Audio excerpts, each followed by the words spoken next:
Young men speaking in the city square, trying to tell somebody that he cares. Can you blame the voice of youth for asking what is true? Yeah, the ones that you're calling wild are gonna be the leaders in a little while. When will the lonely voice of youth cry, what is true? This our world's waking to a newborn babe, and I solemnly swear it'll be their way. You better help that voice of youth find what is true. And the lonely voice of youth cries, what is true?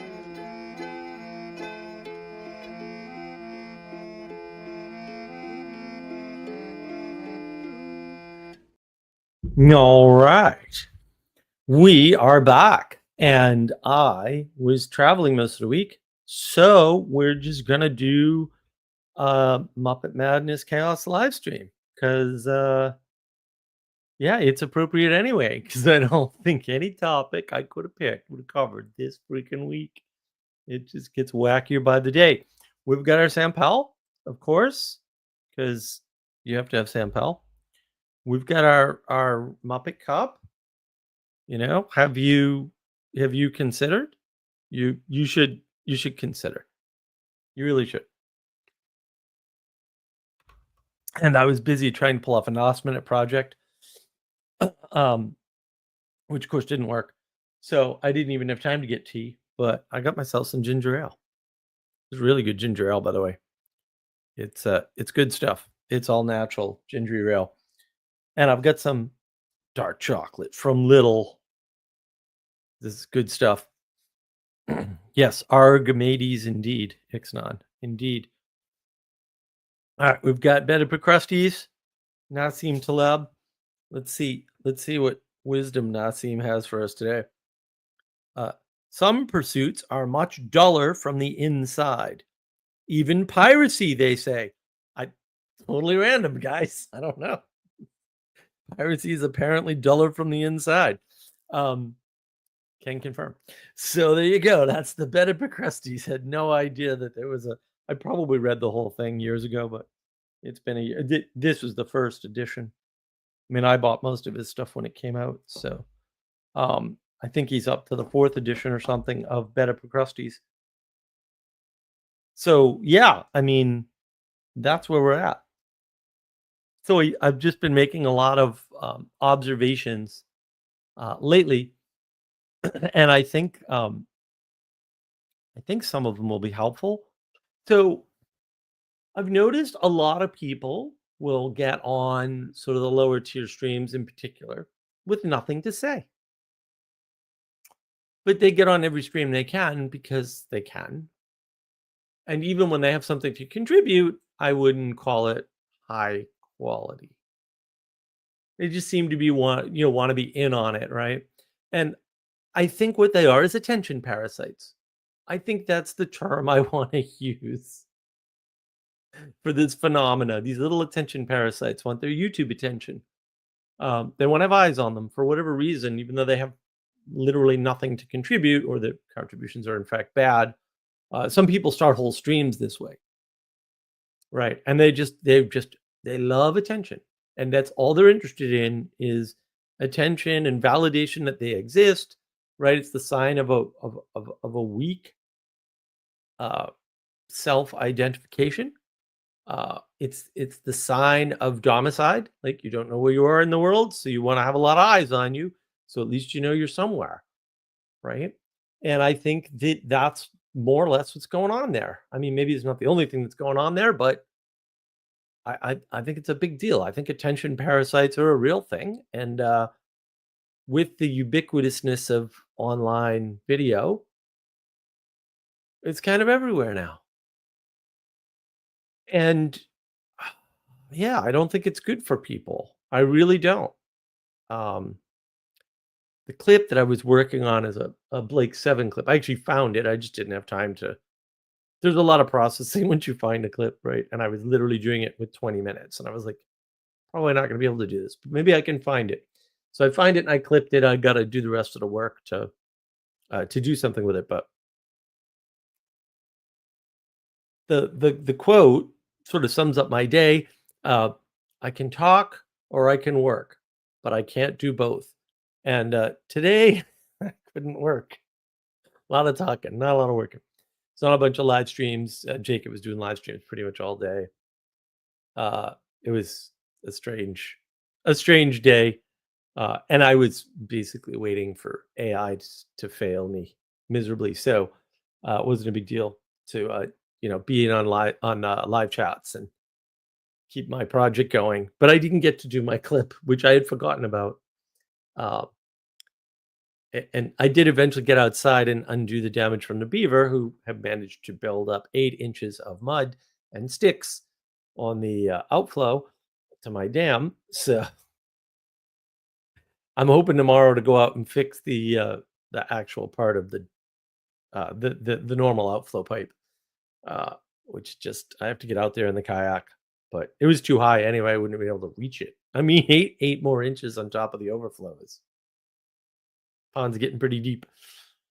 So yeah, I just noticed this attention parasites pattern.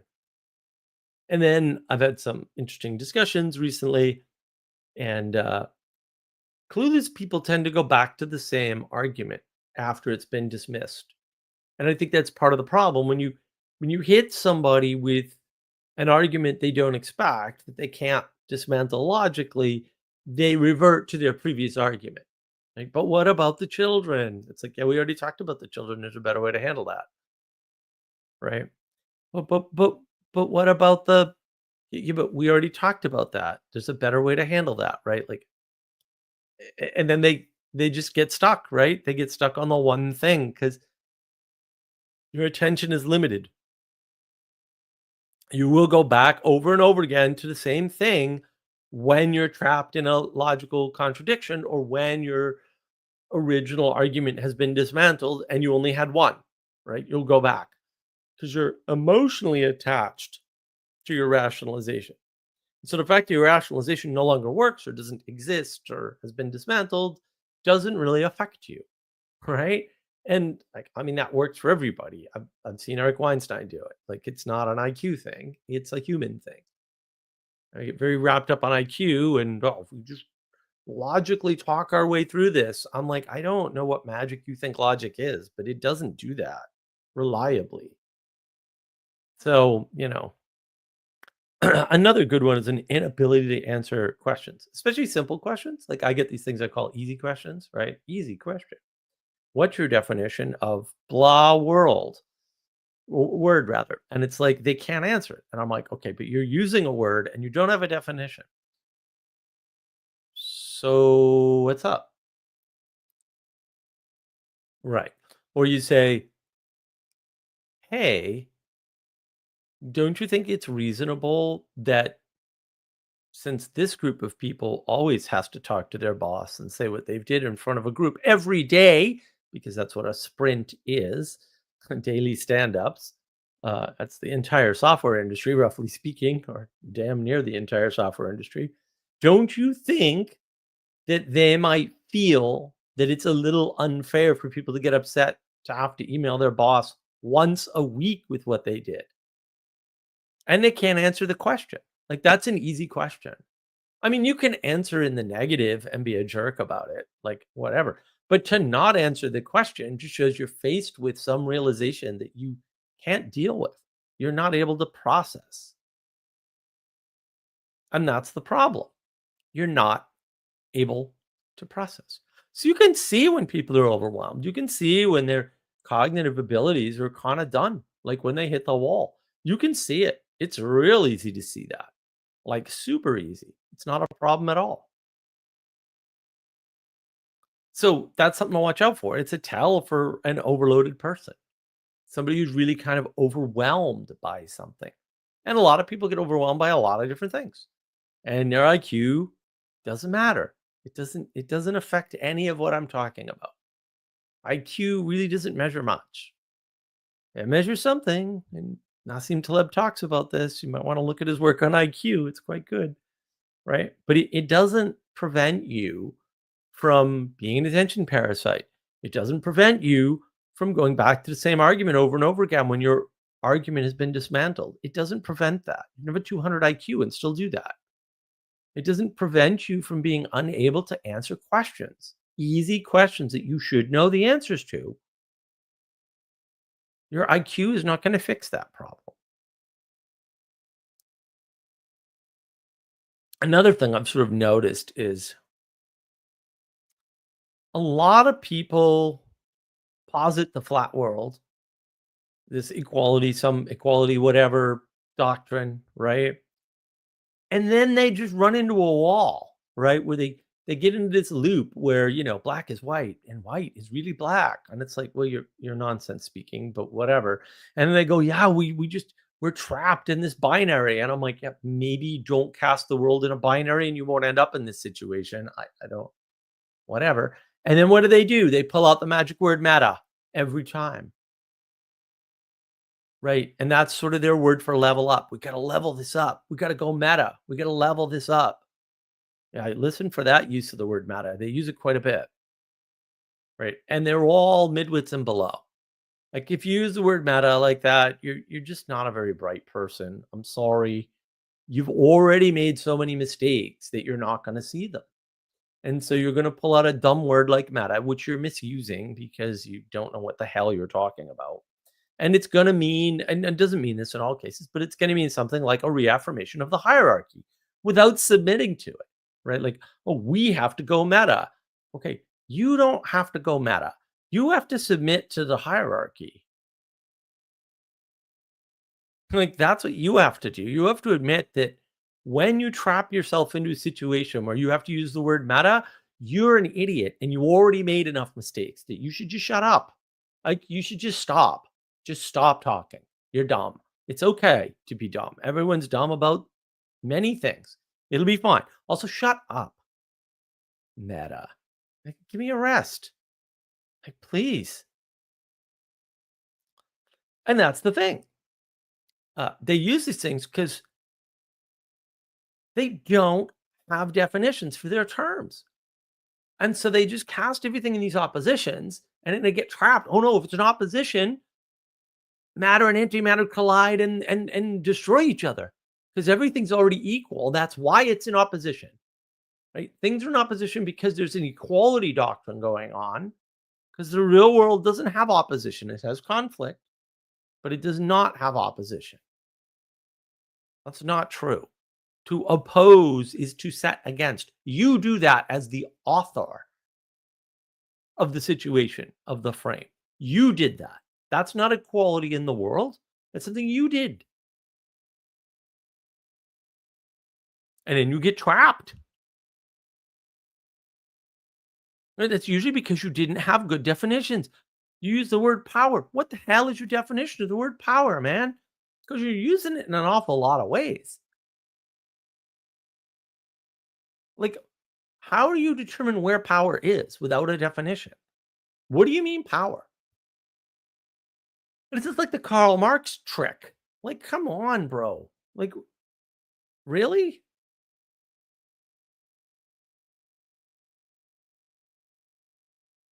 And they just point and pray at the words. And the thing is, it's easy to point at something and misname it. It's easy to point at something and mangle the language. But you're still pointing at something. You're just not calling it the correct thing. Or maybe it's a meta thing because why not? This is not a good way to communicate. And if you don't have definitions for your terms, maybe you don't know enough about what you're talking about to be talking about it. That's a good rule of thumb. Maybe if you can't define your terms, it's because you're stupid and you shouldn't be talking about this stuff because you're stupid. Like, that's okay. Also, you're stupid, so shut up. Like, really? Like, so tired. And the problem is the age of gnosis, right? So I tweeted out the following. In the age of gnosis, we think our propositions are valuable. If only our propositions were communicated to those above who right now cannot see what we see, right? The parable of the cave should have been a hint, but was misunderstood instead. Now we suffer from knowledge as the highest value and conveyed as propositions, causing chaos. Chaos. That's what's being caused. That's what you see around you. Chaos. Well, what is ARC? What's ARC supposed to do? Why are you guessing at what ARC is when Jordan Peterson freaking told you what it was? It wasn't at all unclear. You don't need to guess. You don't need to go, I want to see into the mind of Jordan. He told you what the project was. It couldn't be more clear. He wanted to counter the WEF. That's it. It was this whole project. They have all their smart people think tanking. We want all our smart people think tanking. The difference is they are, at least in their minds, and possibly within the confines of their individual countries, because there's no such thing as Europe, elite. You know who's not elite? Anyone at ARC. They're not in the elite. They're not in that class. Should they be? Different argument. Let's just deal with, like, everybody likes to jump ahead. ARC is designed to counter the WEF, period. End of statement, not hard. That's what it's designed for. That's what he said it was for. That's what they're doing. They're doing exactly what they're following the same pattern as the WEF. Will they change that over time? Probably, maybe. I don't know. Who cares? This has nothing to do with me. I'm not going to ARC. I can talk or I can work. I can't do both. I'm not saying I would never go to ARC if invited. I'm saying I'm not going to seek to go to ARC. I'm probably never going to go to ARC. I don't know why I'd want to go to ARC or what I would say to them, because I think Jonathan Peugeot had the perfect talk at ARC the first year, where he excoriated them for being dumbasses, because they're dumbasses. They're not going to do anything. And this came up, right? Everybody's upset at me for saying ARC has no fruits. How do you know, Mark? Because if it had fruits, I could see them. It's not that hard, right? Like, fruits are the thing that are independent of whatever you're talking about. They're sort of like the thing that's in the space between you and me. That's what fruits are, right? They're not only that, but they are definitely independently verifiable. I can't independently verify anything ARC has done. I can't independently verify anything they think they're going to do, which so far, from what I can tell, is nothing. They have proposed nothing of any value, right? Beyond, well, if we could all just get along in love and peace and have empathy, then the world would be a better place. Whatever, bro. Like, I got things to do. Okay. I don't know how to do any of those things, and neither do you, and neither does anybody else. Those aren't things that are going to be independently verifiable outside of you and I. So we can agree on them in our heads, maybe. I mean, as far as we could tell, we could agree on them in our heads. We might be disagreeing entirely. There's no way to know until it's outside of us. It's that simple. Like, this isn't hard. And the odd part is the basis of science. These guys are all science people. I'm like, basis of science, independent validation. Why can't you do that? Why can't you do that? I don't understand. You're the independent validation guys, and you can't do it. Why not? Why not? And you're telling me? I mean, I got an apology, I guess, which was nice, but it was a public apology. I never would have seen it. Right? Sally saw it and posted it on my server. And I'm like, so you were going to give everybody else an apology to me, but not me. It's a little weird. It's a little weird. Like, I don't know. Like, it's a little like, woohoo. It is. Like, I'm sorry, but like, it's not good. It's not normal. And it's not cool. I didn't ask for a public apology. I didn't want a public apology. don't care about your apology. You're nothing to me. Literally nothing. I don't think about you at all. Right? Like really. Like what is wrong with you? And then your answer is, "Oh, it rubbed me the wrong way because you couldn't have known that." No, I did know that. I said how I knew that, and I'm still right about that. ARC has not produced anything. And maybe Jordan Hall will produce something as the result of ARC. That I can believe. I don't put it at high odds. Peterson's not going to do anything as a result of ARC. He's still exploring his ideas. I look, it's his show. He's got the money. He do what he wants. I don't care. Like I'm not like, ooh, ARC is bad.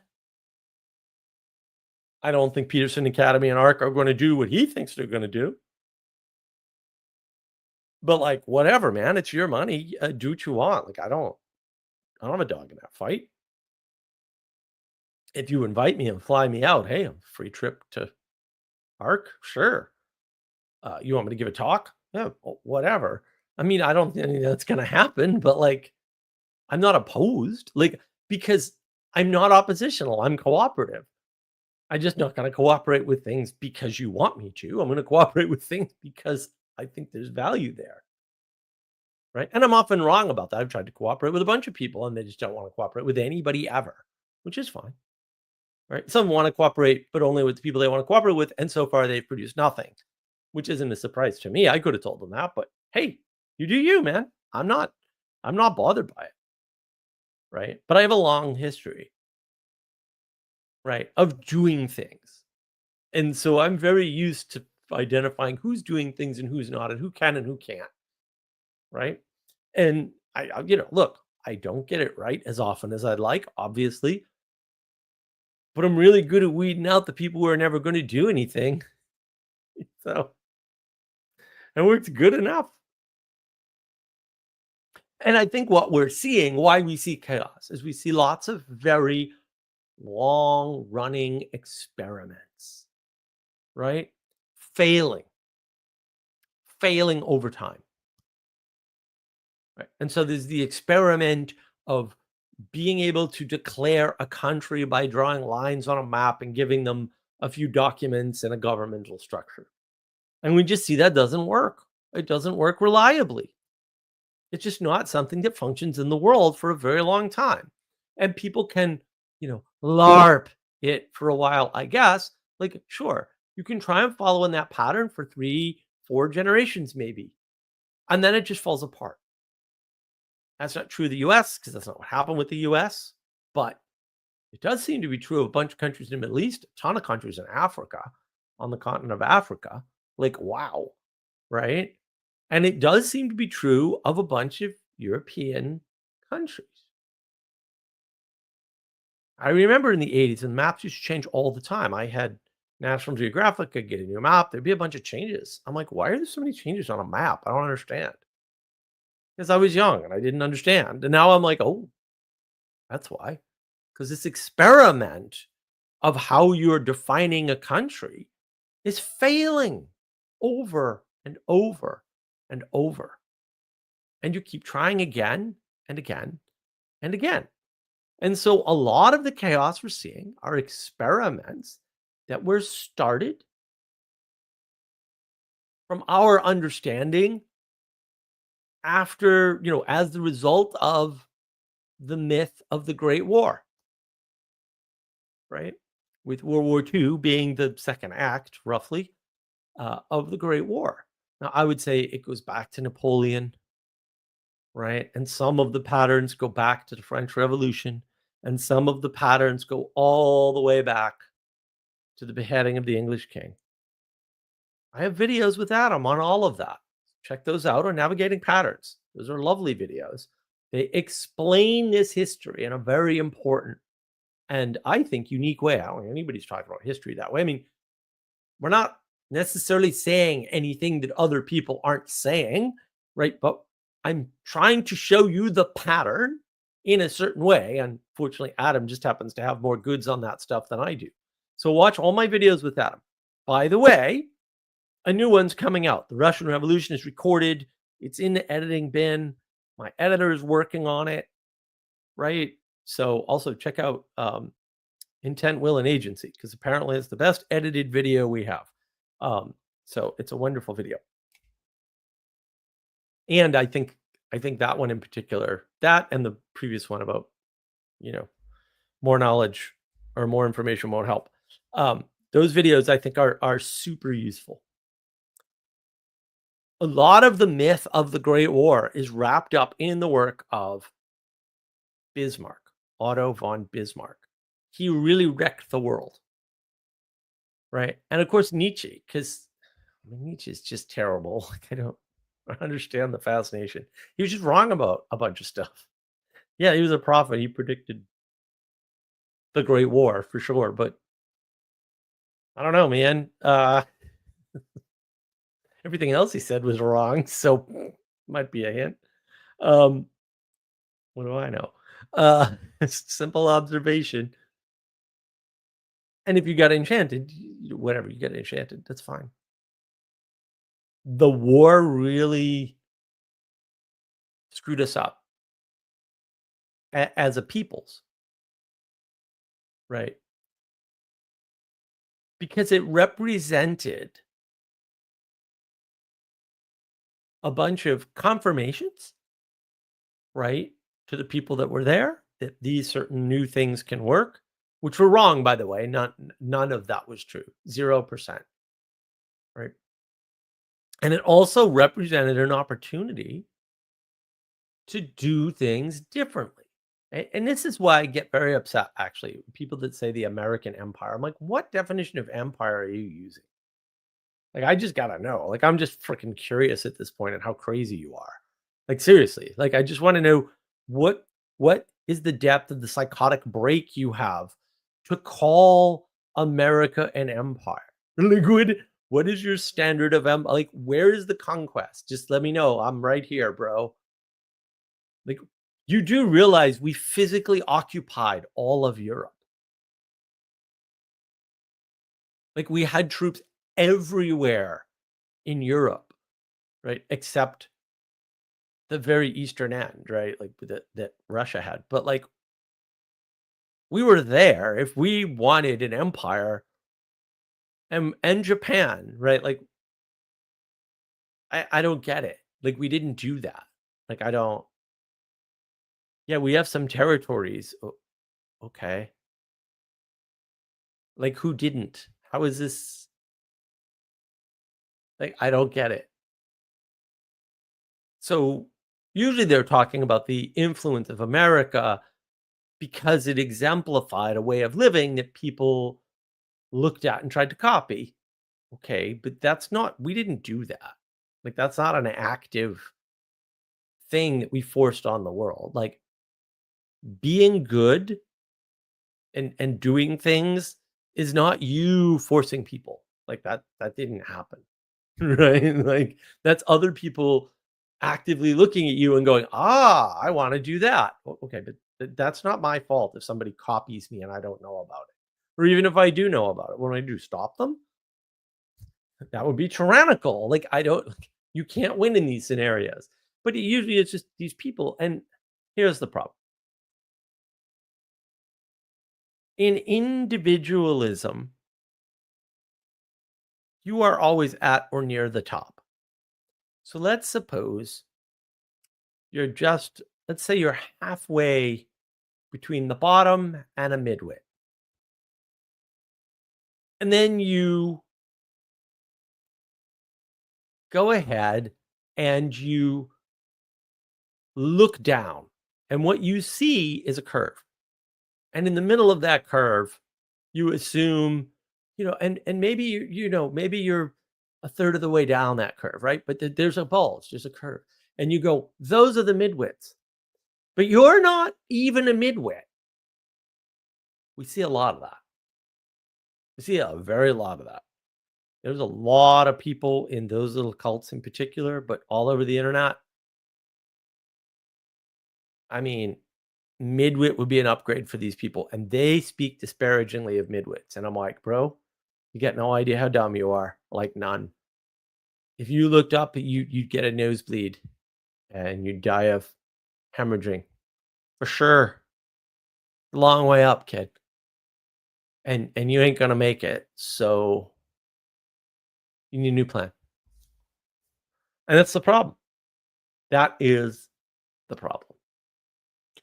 And individualism causes that because you think you can figure out where you are in the hierarchy. You probably can't. Somebody needs to tell you. The reason why you haven't been promoted is because you suck at your job. Not always, but almost always. Yeah. Wouldn't that suck? Huh? Can't all be victims of being unnoticed by your boss. You're having your talents go unseen by the world. The world wouldn't function if that were happening on the scale you people seem to think it is. You're a Muppet. I'm a Muppet. We're all Muppets. Chillax.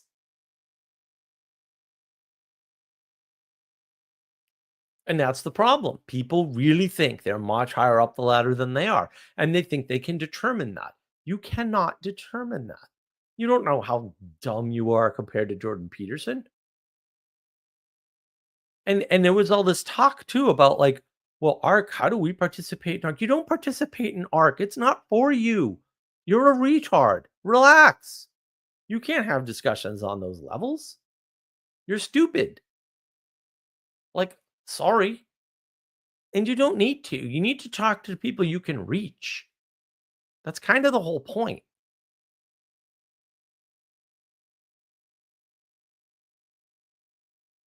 And that's like the issue. Like you don't have to play at that level. And thank God. I mean, think of the responsibility on your shoulder to get all these people together and try to give them something satisfying to go back to when in fact all you're doing is talking. That's all you're doing. Talk does not change the world, but it does make it worse reliably. We've seen that. The past 30 years of the rise of the internet has shown us nothing but more conversation makes the world a worse place. That is definitely 100% demonstrated. It's been in the research for decades. It is definitely true. The more you talk, the more difference you will find. Period. End of statement. It's inevitable. It's a mathematical certainty. Shut up. Sit down and have a freaking meal in silence. Go work on a project together. Like, seriously. That'll do way more good than a 2-hour live stream or several hours of recorded video. Way more good. Go take somebody for a walk in the woods like I did yesterday. That'll do more good.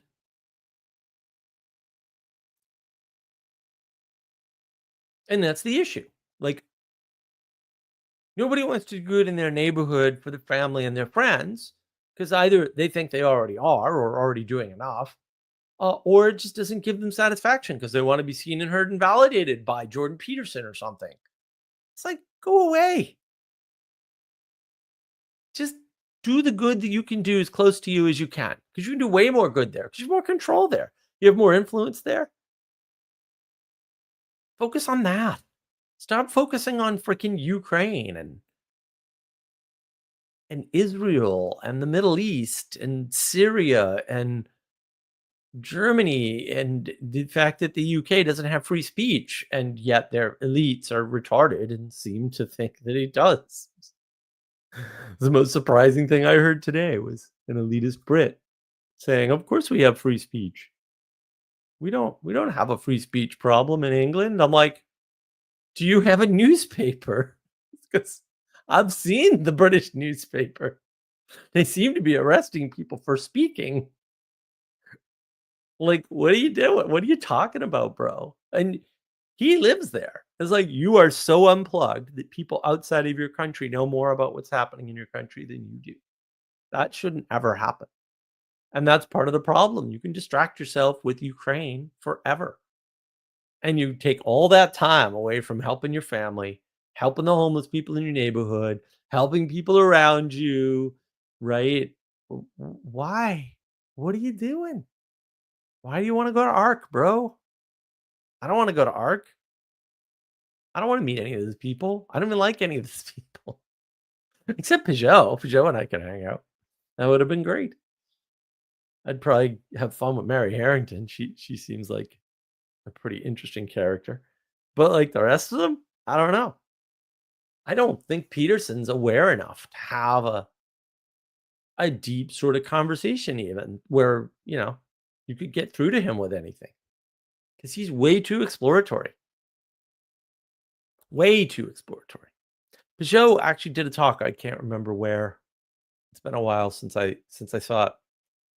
But he was talking about the most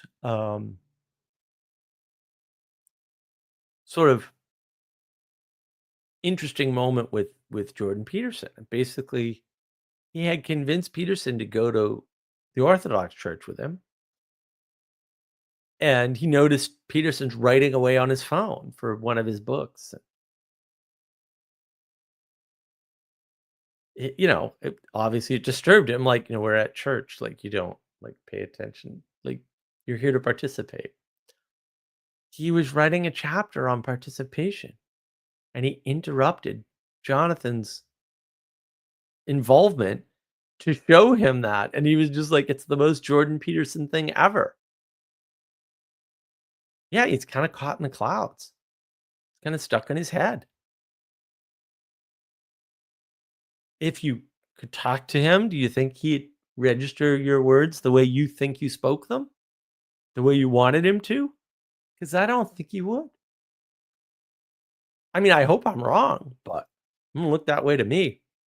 I've been around him a few times. He doesn't seem horribly plugged into what's around him. Intimacy crisis confirmed.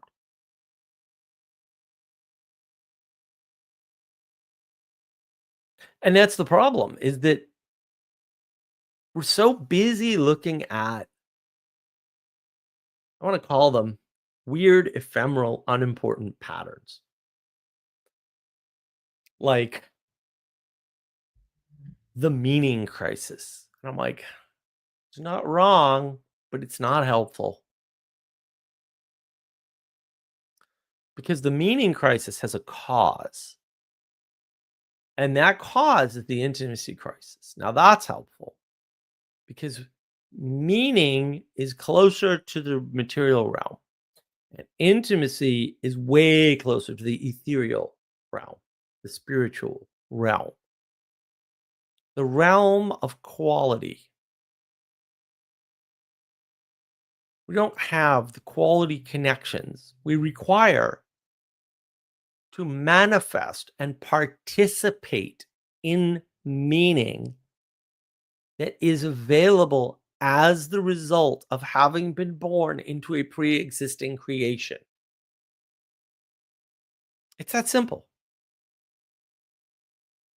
Now, addressing that is hard, but the problem statement is that simple. And you can dig a little bit deeper and say, okay, because we can't inform the world poetically anymore, or at least many people can't,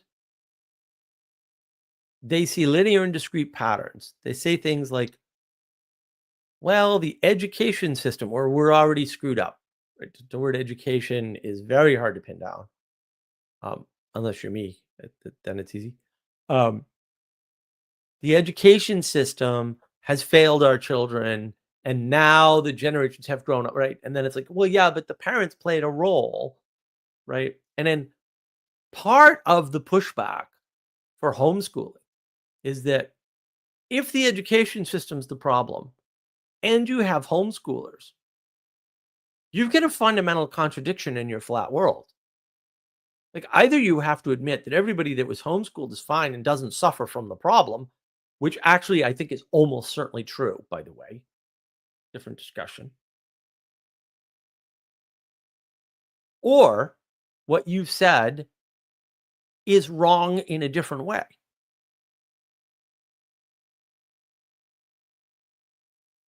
Either way, you're screwed because your flat world doesn't account for that.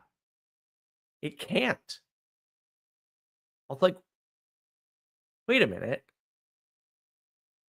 If it's the education system and they were homeschooled and they have the problem, then it's not the education system. But if it's the education system and they were homeschooled and they don't have the problem, then they don't have the problem. Oh no, what does that mean for me, right? Who put my kids through the educations? Oh no, then I'm the right bad parenting. I mean, you're kind of screwed in that frame. You're completely torqued. It's over for you. Your logic has been compromised. Completely your rationality is out the window. I see people do that too. You can see their unconscious figure it out. Conscious mind doesn't figure it out. Your unconscious mind figures it out. Your conscious mind just acts out, doesn't figure out. That's why it's an intimacy crisis. It's a loss of the poetic way of informing the world. And then you can see who's stuck in the flat world and who isn't. And then you're like, well, why is it that Jordan Peterson is like way up here, but he can't bridge the gap? Because he's still flat world materialist, where material is the prime mover of the world. That's why he still doesn't have the poetic way of informing the world. Yeah, he can do a multivariate equation with 5 variables instead of 3 or something. That's great. That's an upgrade. But it ain't going to get you across the chasm. You still have to have the leap of faith. He doesn't have the faith, and he can't do the leap because he can't poetically inform the world, because he can't participate when he goes to the Orthodox Church with his friend. Intimacy crisis confirmed.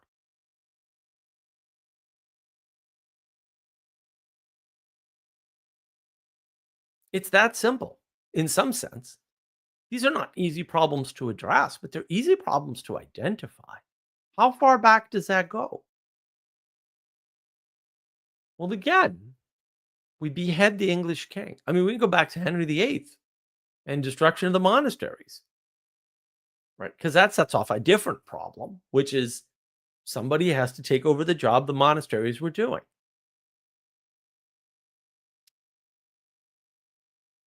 The monasteries were doing a bunch of work. Where did that work go? Oh, it went to the government. Where do taxes come from? You know where taxes come from? Does anybody know where taxes come from? I'll tell you where taxes come from. The destruction of the monasteries. The church used to do all the taxing, except during times of war. And the tax was 10%. It was called tithing. And that paid for all the welfare programs, all the feeding the poor, all the orphanages, and all the education. All of it.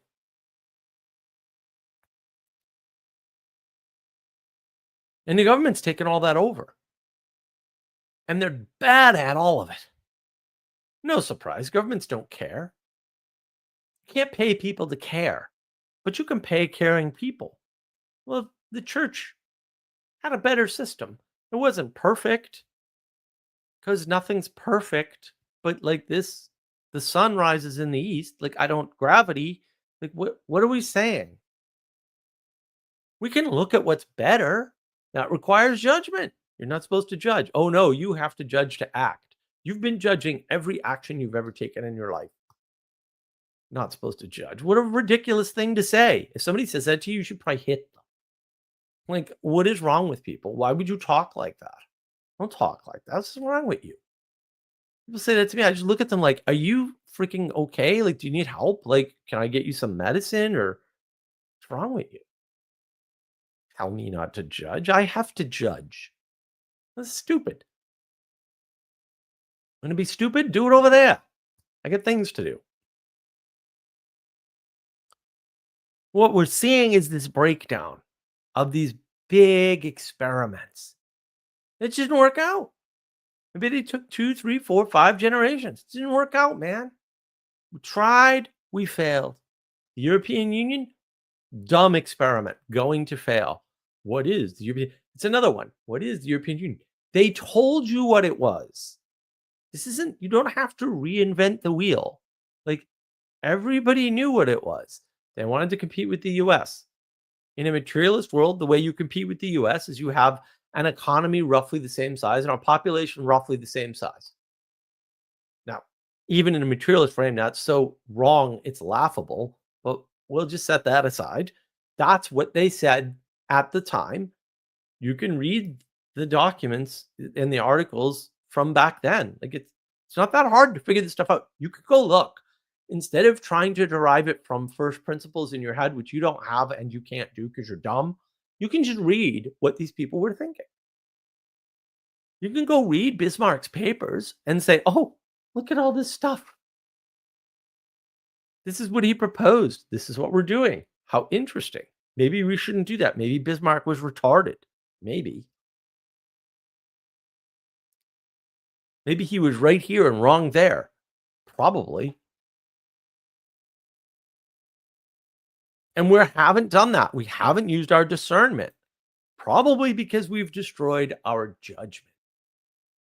And when you destroyed your judgment, maybe your discernment suffers. See, my live streams are over a year old now. Discernment, judgment, and action. 3 different live streams. You have to watch the whole thing. You can just watch the monologues. Someday we'll cut all the monologues and put them up as videos. That's a big project, though. We need massive motivation for that. But maybe we'll do that someday. Maybe navigating patterns, we'll get all the monologues like separated out so you can watch them separately. But I think that's really, we're missing discernment. And we're missing discernment, just like with my stupidity live stream. You should watch that. It's a good one. We can't be charitable to other people. You cannot be charitable without discernment. If you're not judging people, you can't judge who to give your charity to. And when you can't judge who to give your charity to, people will tell you who to be charitable to. And they may not be right, or they may be evil, because in most cases, they're evil. Because they're trying to tell you what to do when you should be the one to allocate your own charity and not listen to other people about it. Very important. But they told you not to judge so they could put you on strings like a little puppet. And they did. And they did. All right. I'm going to go through the comments. Take a sip because I don't know why my throat's still bothering me.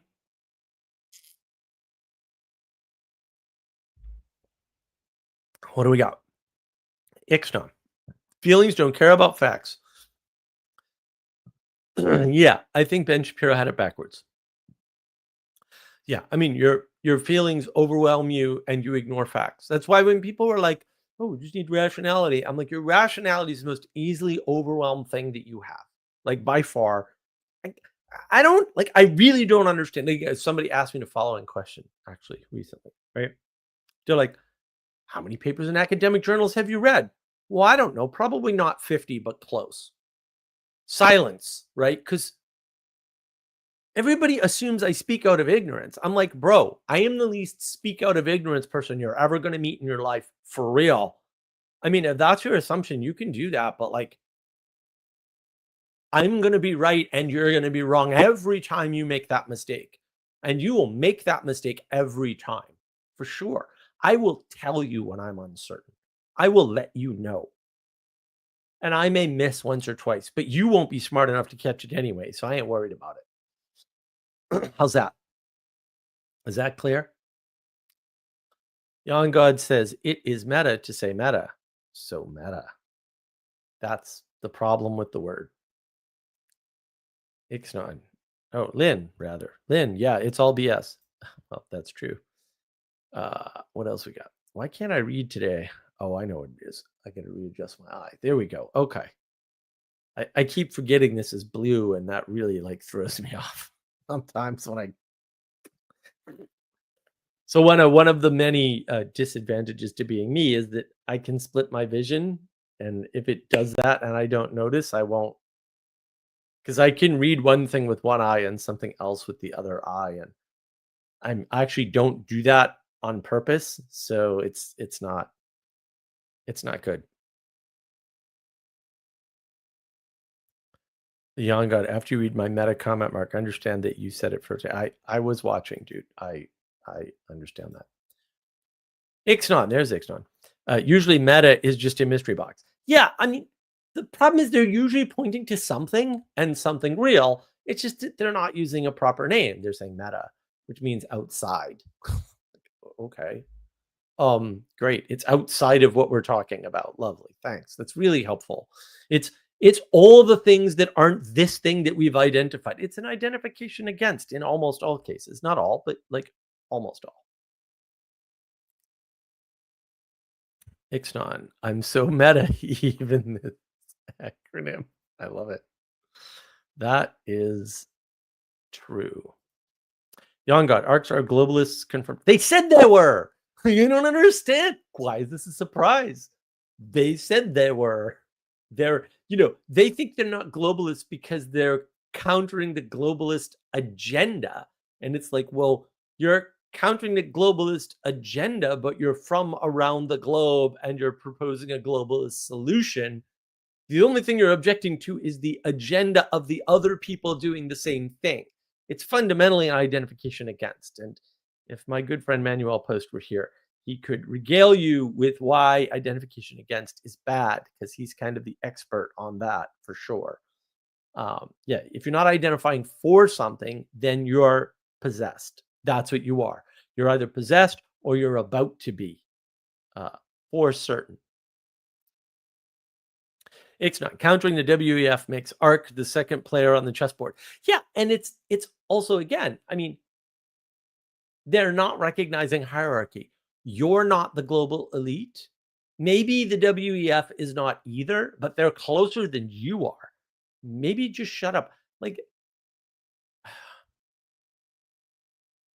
if ideas are paired with charisma, they have the power to move the world. Otherwise, they don't. And those people are all mortally afraid of charisma, because I suspect, I can't know the minds of these people, that they actually believe, maybe not that Karl Marx was right, but that there is an order that can be applied at that layer that would work to bring about the utopia. They must believe that. And the only thing that has prevented that thesis from manifesting is charisma in Hitler and charisma in Stalin and charisma in Mao. Like, that's the only way this works psychologically. For real. Like, that is the only way this works. Right? You always have to ask, in order for this statement to be true, what else would have to be in place, right? Because you're trying to get at the starting points, at the axioms of the argument. And so you've got to ask, why would you think getting together at the global scale across multiple countries with the smartest people talking away would do something in the world? Because you fundamentally agree with the WEF, with their form and structure. You only disagree on the end goals, or maybe the implementation, right? And I don't know which. I don't even care. Like, you're both retarded. Go away. How's that? Is that easier? Go do something. Like, where you live. Start with your own country. It's weird, right? Peterson's, clean your room if we criticize the world. I was like, bro, why don't you fix a country before you try to fix all the countries? I don't know. I mean, maybe that's just an extension of a principle you wrote about. Could be. Maybe it's me. I don't know. Anselman. It confirms some people in their opinions and give them a chance to applaud inhumanity. Douglas Murray. Well, I don't know. I'm not a particular fan of Douglas Murray. Yeah. Anselman, JBP ignored it. Give him hell. And Murray says, isn't it good they're giving him hell? Yeah, well, right. I mean, yeah, to some extent, it's just watching people at a theater. Like, they've got their popcorn and they're like, haha, we told you this is going to happen and now it's happened. And like, I'm a personal big fan of that because I do that to people all the time. I'm like, I told you it's going to happen. I get the popcorn right here, but I'm not going to get on a stage and rub it in everyone's face. Right? Because you get no points for that. What did you do other than spout the prophecy? Yon God. Sodomites influencing geopolitics is technically a conflict of interest. I don't know. I think that one of the big problems we actually have, young God, is that while it is a good and important indicator, it is very hard to know and read the indicator of, we'll call it sexual depravity in terms that make sense for its interference in other things. And so there was a file system on Linux called Riser FS. I think last time I said it was BTRFS. It's not, it's Riser. Riser FS was basically written by one genius person. He was an excellent coder. It's fantastic. It's a writing a file system is a feat. Like you've got to be an elite coder to write a file system of any kind. It's really hard to do. To simple file systems are not hard to do. Large file systems that'll handle like larger files, like gigabyte files, and file systems that handle disks that are a gigabyte plus in size, those are very hard to do. Riser handled multiple drives and could do special, like ZFS and BTRFS. It could do special things with them. That guy killed his wife and killed the project because he went to jail. Fair, that's an interference, right? Emmanuel Macron, who almost certainly is married to his uncle right now. See Candace Owens, because I was blown away. I was like, oh, well, there's conspiracy theories, and then there's the truth. And yeah. So also, that's actually the proper way to use inference and induction. She actually does it correctly. I particularly care for the circuitous way that she did it, and like that took a lot, and it's very confusing series actually. But like also that is it's not improper. Other people do improper inference. She's actually doing quite good inference.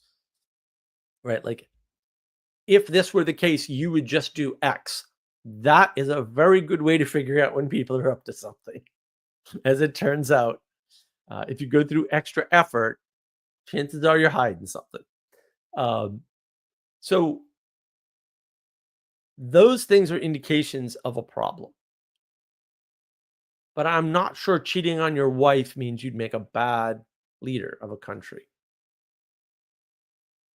Maybe cheating on your wife while you should be running the country, which I was very much against when it happened, that's a good indication that there's a problem. But having an affair and these are not good indications that you're going to be bad at your job, or that you're going to do bad things with your job, right? But yeah, I mean, doing the bad thing instead of your job or during your job is an indication that your depravity is going to corrupt your work. I think that's fair. The problem is we have not drawn that line, and we had a chance when Bill Clinton was in office and we failed miserably. Right? And then they were talking later on in the 2008 housing crisis about these I forget the term now that they used, but these moral contagions, basically. And I was like, yeah. And the 2008 housing crisis did manifest that, but it had manifested in Clinton, and that's the thing. Young God, this is all a big Zoroastrian conspiracy. I blame Iran. You do that. We'll wait here. Anselman, King Charles I is commemorated as a martyr in my circles. That's because he's a martyr. And it should be in any circles. And in fact, if you identify people in whose circles King Charles I is not commemorated as a martyr, you should probably kill them for the good of the world. I'm just saying. Young God, Peugeot smarter than Nietzsche confirmed. Well, low bar. Yes.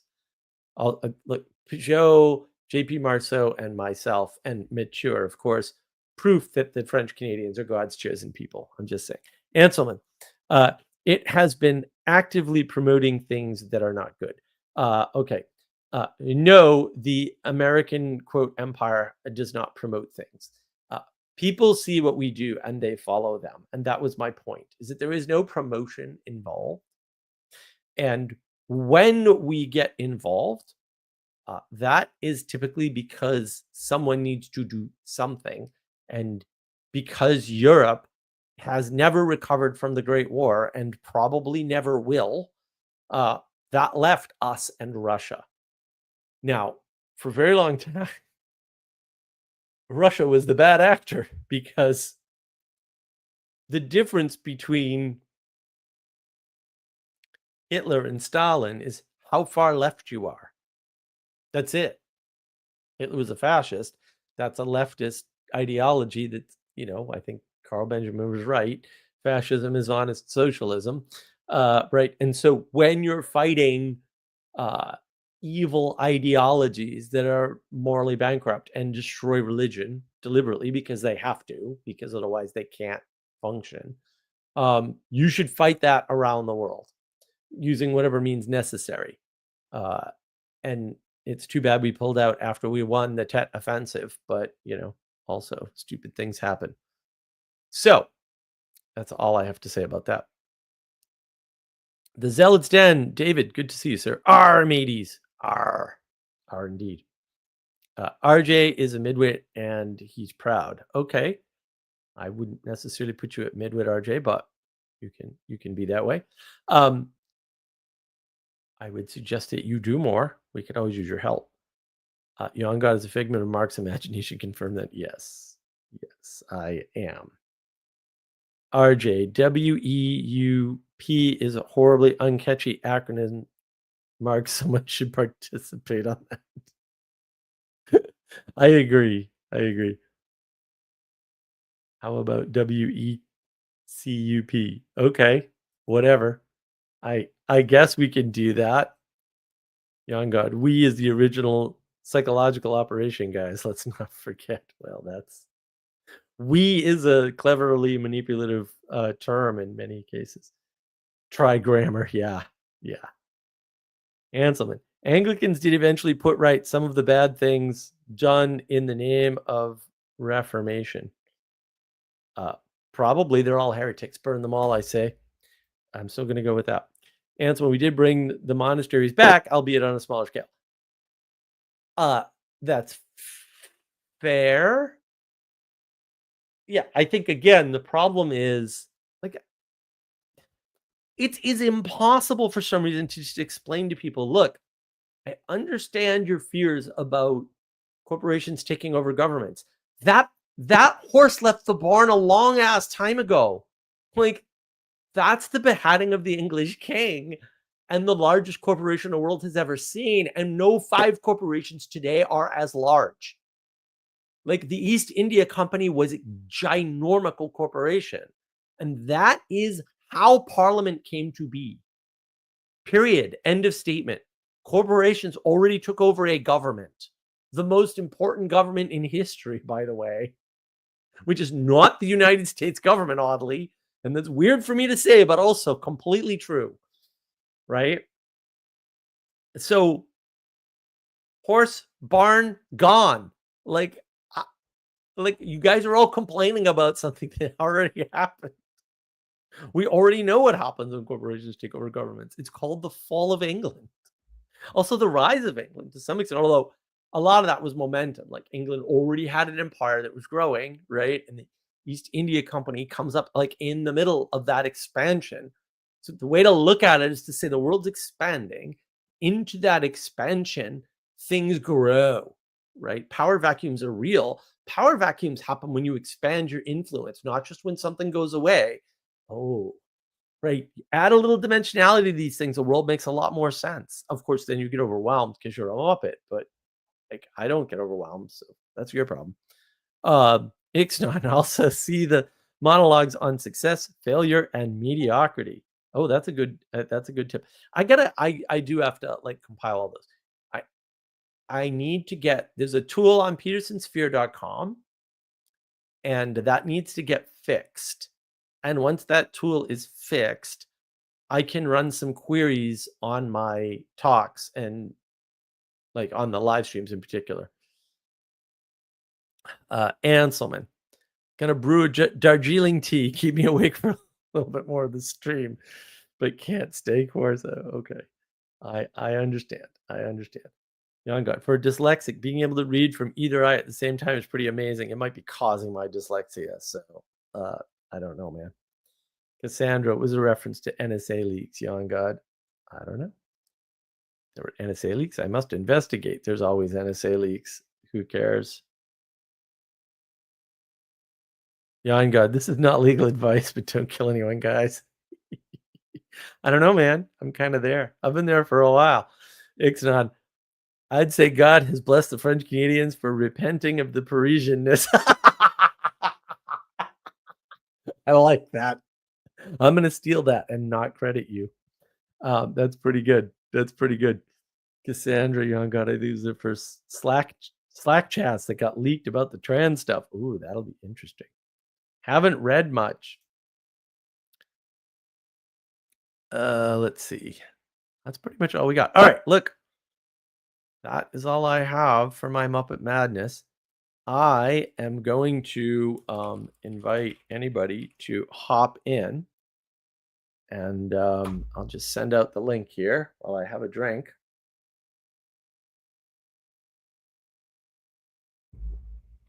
If you want to talk about any of the chaos going on, and there is a lot of it. I mean, I don't know. This public confession thing really bothers me. Like the Protestant Reformation really destroyed a bunch of stuff. Public confession is the worst idea I can think of. Like, why do you even want that? And it was the Irish who pioneered private confessions, by the way, even in the Catholic Church. So RJ insisted he's a no on killing. Well, that only works until they're killing you, RJ. And then you have to pick a side, which is why I was always bothered by the Gaza thing. I'm like, no. If you take the no killing route, you get wiped out. Like always. Like you have to. It's inevitable. Like, no, you just want to kill the right bad guys. That's still the right answer. That's part of the problem. Like it's weird, right? I'm like, what part of the Bible are you reading again? Because I don't understand. I literally don't understand. Like I don't. There's killing all throughout that book, man. Like it's everywhere. It's very specific too. Like that's the problem. My first mate is back. We're back. Ansel, you're back. It's good to see you, sir. How are you doing? Good to see you too. Oh, I've been good. This has been a good week.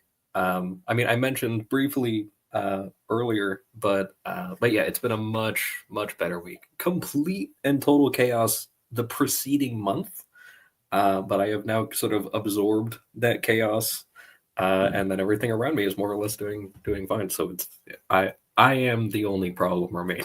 So. I see you have been busy editing, which I appreciate. I have. And since you're here, so here's the plan I sort of came up with. In the chat, of course, can weigh in as always, but the plan I sort of came up with was 12 Rules for Life, the practical book club in 6 weeks. So you do 2 rules every book club meeting. That's what I'm thinking of. I haven't laid any of the groundwork for this partly because I want to finish what we're working on. Right. Got to do that.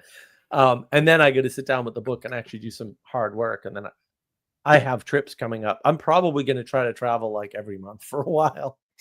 Oh, good idea. We'll see how that goes. Yeah, I have some trips coming up, but yeah, I got to get out to see Sally and stuff again. So we're going to do that. Yeah, and then, I mean, I'll be there. I'm going to be on the Cape on the first week of June and stuff. But yeah, I want to get book done and get that book club out of the way. So you think 6 weeks and you do 2 a week? We could do it. I mean, they'd probably have to be, like at least like language of creation, like 2-hour sessions, most likely. But yeah, we could do it. Yeah, it'd have to be 2 hour sessions. It's going to be way more structured than language of creation. Language of creation is just all over the place because that's more of an exploration. It has to we be. don't know.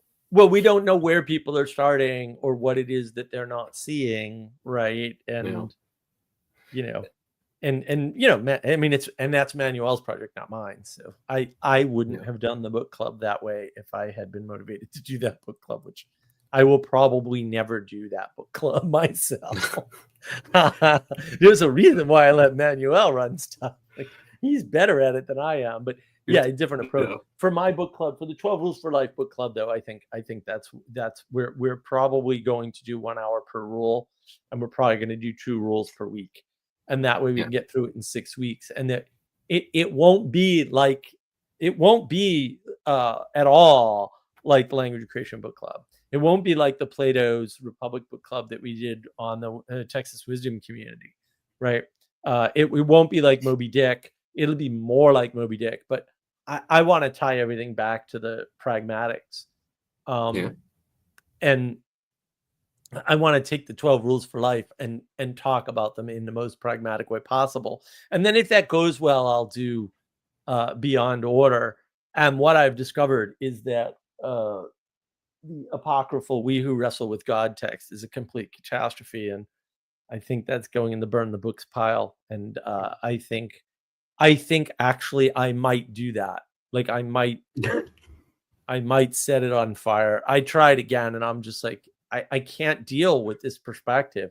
This individualistic perspective is driving me absolutely freaking like it's like the movie Real Genius, right? You'll rue the day. And they go, who talks like that? I'm like, yes, exactly. This is a who talks like that issue. You can't write a book in that with that perspective. It makes no sense. And I'm closer, I think, to doing the video. There's been a video around my head for like 2 years now about how to recognize the individualistic perspective and why it makes no sense. And I'm getting a lot closer to that now. So you should probably just do a 1 episode book club for that book, and it's just a campfire talk with you just throwing pages into a fire and just talking about something else, and just do that as like April Fools or whatever. That would be funny. Sandy Betsy, tax was church? Yes. Tithing. What about render unto Caesar? Yeah, you render unto Caesar. The state did not tax you in Rome. Like that didn't happen. That's not to say they didn't have income sources, but much like the founding of the United States, the income sources were all as the result of facilitation of trade by the state. Like tax systems are new. They're extremely new. Income tax, it's a completely foreign concept 200 or 300 years ago. 200 years ago even. Yeah, I don't think there were any countries that had income tax 200 years ago. Any. Like this idea is ridiculous. And that is the downside of render unto Caesar. By the way, it's funny that you mentioned render unto Caesar because today it came up 4 different times. I'm like, guys, are you sure you've read the Bible? Because like you keep talking about things as though render unto Caesar is something you don't understand fundamentally. It's like really confusing. I'm like, when you say Christian, are you referencing having read the Bible? Or do you just throw out the part where it says render unto? Because they're always like, well, what is the role of government and where does government really? I thought that was 1,000,000,000%. I don't think it could be clearer. Like, I don't know how you could make it clearer, but clearly we need to. Or maybe we didn't just shut you up because you're too stupid and you just shouldn't be talking. I don't know. I was getting really frustrated though. I'm like over and over and over again with I kept asking them too, like, have you guys heard of render unto Caesar? And they wouldn't respond, of course, because that answered their question. So this is why I don't like People Castle. I can't take it. I can't. Cassandra, Chaos Muppet implies the existence of an Order Muppet. that was just me an hour ago. There's an Order Muppet. Yeah, it was me just before I came on the stream. You were the Order Muppet. That is true. Yeah, it's a cycle. Don't worry about it. But yeah, the Yes. tithing thing too is still a thing, but it's like it's Right. voluntary. It's not like there's not going to be a thing where you're gonna get letters in the mail saying that hey, you didn't pay your tithe, and then you can continue to refuse that and then end up in jail, and then like refuse the authorities who come to take you to jail and get shot. Like that didn't happen with tithes, right? And you can Right. still tithe Right. now. Like that's the thing too, is that tithes are still a thing and they still have the effect and they're happening despite the fact that income tax is also a thing. So Yeah, like it's sort of right. It's sort of remarkable when you think about it, right? And yeah. it's just that nobody knows history and they think like everything has been set up the way it's set up now. But really, we're just in the middle of a bunch of very new experiments. Look, the founding papers for the United States. This experiment does not work without a common idea or something of God. I can't do the exact quote.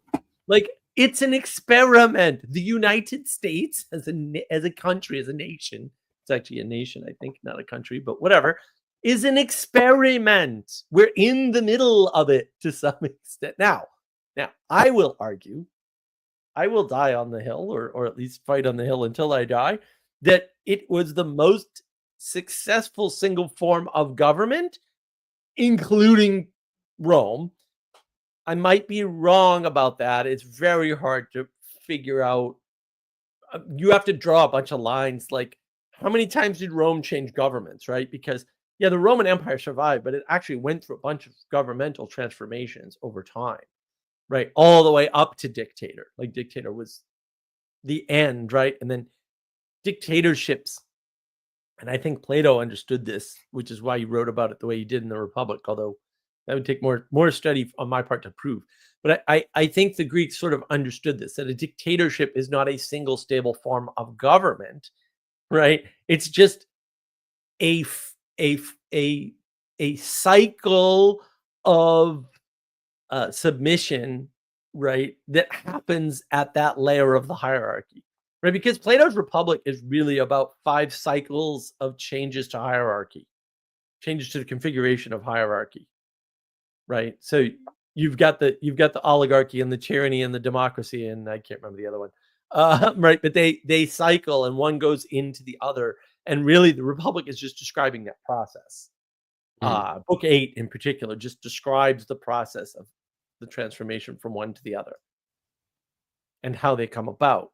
So I don't consider those, we'll say, types of government the way we talk about them, because again, all of this is coming out of mostly the German and somewhat the French, quote, philosophical, although it's more the sophistic tradition.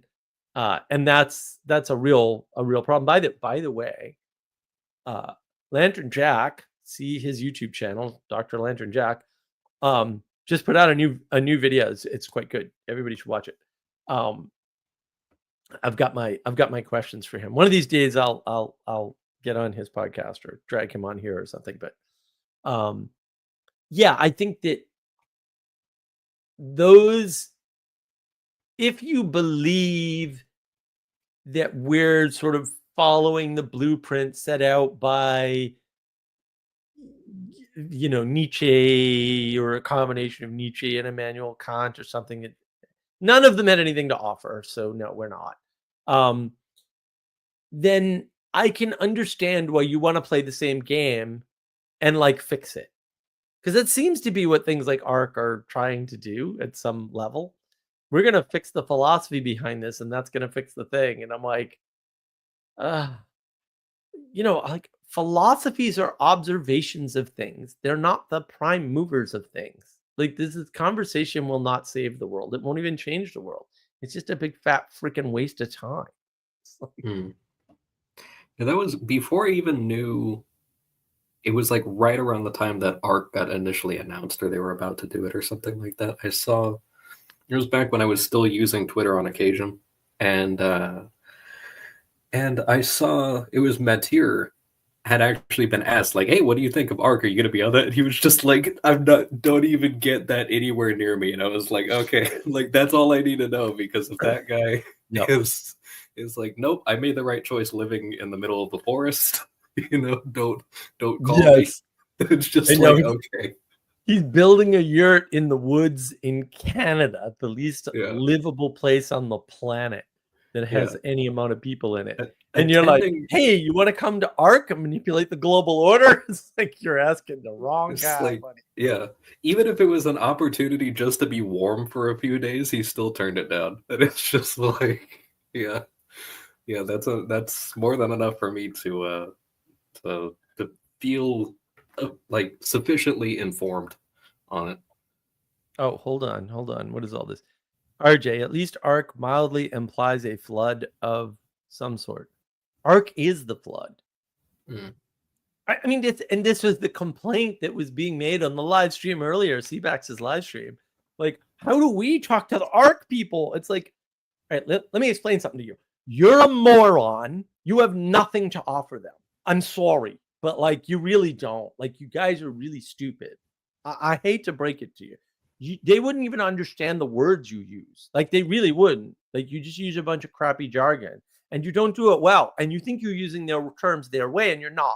And you don't even recognize that. And I'm very sorry that that's the case, because you could do a lot of good in the world if you just freaking know your role and be the best that you can be at that. Ah, so frustrating.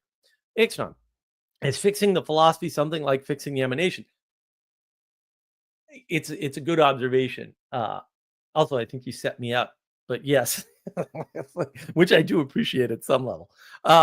Yeah, I mean, they're trying to fix what if they're right, like if the philosophy of Nietzsche and Karl Marx is driving the world order, or the WEF, for example, right? And it seems like it may seem that way, but that isn't what's happening. But whatever, it may seem that way.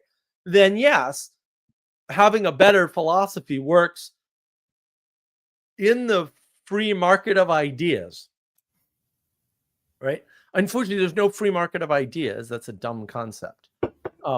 And they're wrong about that. Like, that isn't what's happening, right?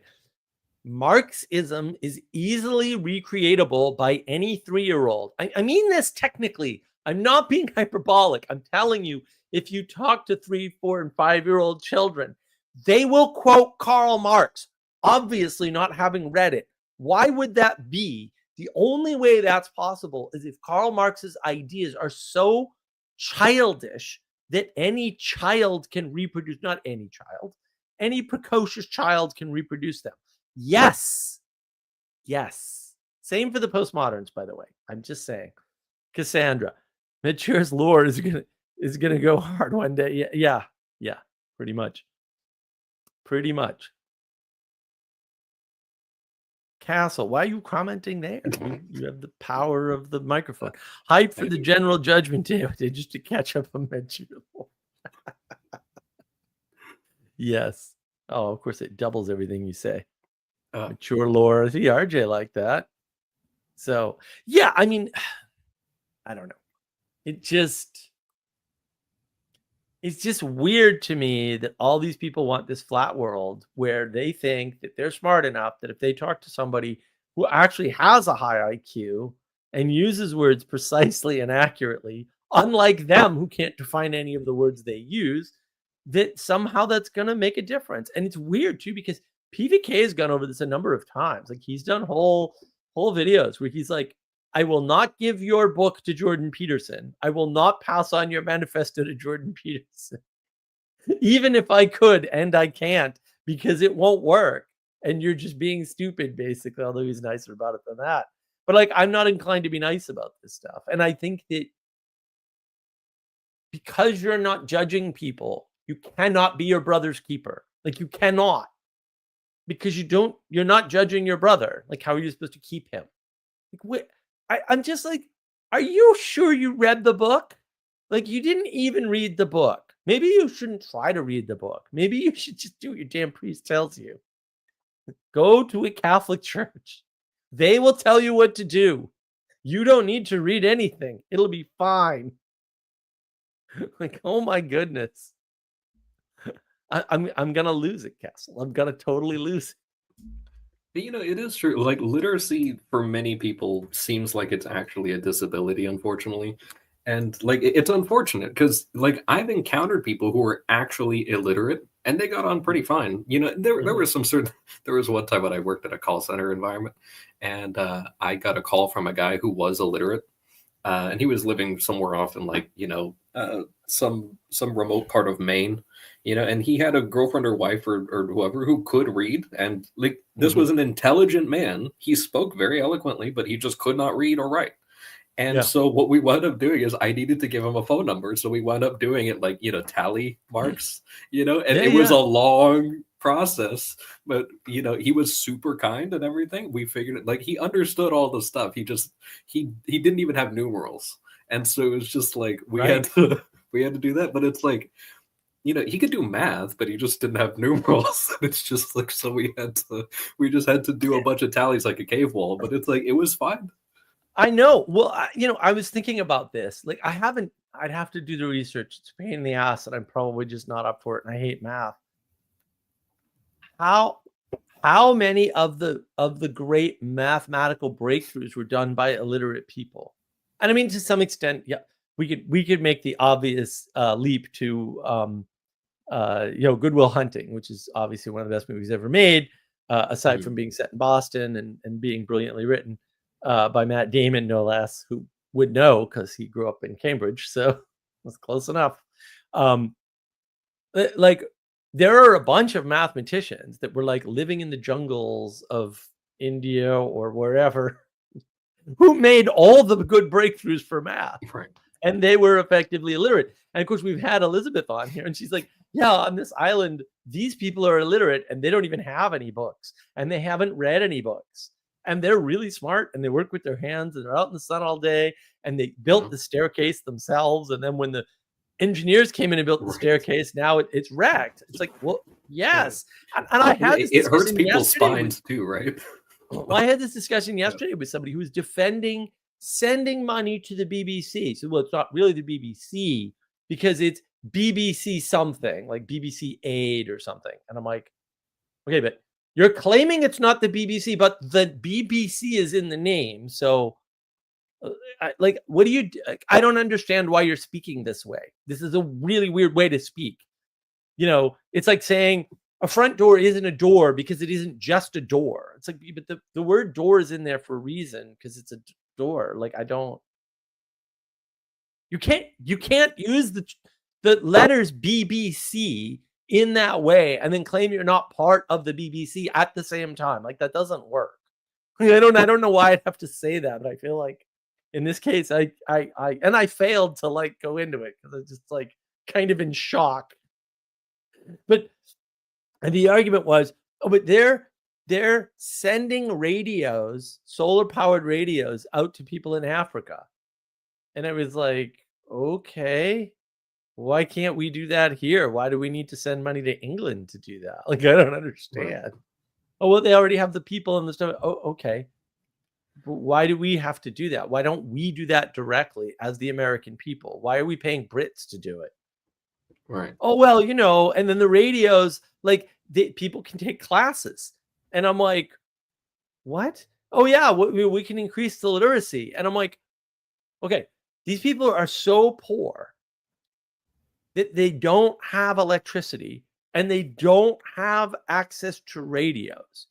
And your argument is that they get classes for literacy, which is bullshit, by the way, on the radio. I mean, listening to radio is not going to help you read. I don't even know why this was said, but whatever, that's what was said. And I said, and I had to eventually say, arguments for education will not work with me because I'm not educated. I didn't go to college. Like, college would have bored the shit out of me, so I didn't go. It's that simple. Like, I don't buy education. I think it's all a psyop, right? You're talking about formation, not education. And then I had to ask, why do they need to know how to read if they're in a third world country and they're literally just like growing crops in the middle of the desert or whatever, which, good for them. Like, that's fantastic. Amazing. And it was never answered. I had to ask the question 4 times. It was never answered. I'm like, there are no libraries. And the argument was, well, there were books before there were libraries. I'm like, not in the middle of the desert. Oh, well, they leak out of the cities. I'm like, well, A, no, they don't. And B, Who cares? Like, what good is this going to do them to be able to read and write if what they're doing is scraping out a living without electricity in the middle of the desert, the jungle, whatever? I could not make the connection. Like, maybe this is a big fat waste of their time. That would be my assumption. Yeah. I mean, you see, and I will say, just as a side little funny thing, BBC Pigeon, if you've ever encountered that, absolutely hilarious read. Highly recommend it, because it's all in, like Pigeon, where it's like mesh Oh, the language, English. Yeah, it's absolutely hilarious. They should get all the funding. The radio should go to them. I'm just saying, if anyone wants to laugh, you should go check it out. It's the only news station you can actually trust. But the it's fantastic. I don't actually know if it still exists. I haven't looked at it in a couple of years, but I see this a lot of times, like especially with these companies they'll outsource certain things. There was one company that they had their own call center, and then they still outsourced an additional call center, even though there's like a lot of people that would happily apply to the call center, and they outsourced it all the way to South Africa. And like they're having a lot of tech issues, and it's because it turns out like the infrastructure is different, and it's also it's difficult to troubleshoot things over the phone and on FaceTime and all that stuff when people are domestic, but when they're abroad, it's even harder. And when they're working on VPNs and trying to connect to domestic networks, that is also extremely difficult. And then you're dealing with different types of like wall plugs and all of that. And it's just like, oh, could you troubleshoot with us for this issue we're having with our VPNs? It's just like, it's 3 to 4 times more difficult than doing it for any of their other users. Yeah. And it has to be super frustrating for the people there, because like you said, you have to get this specialized training for whatever sort of stuff. You're assuming you're going to get something out of it.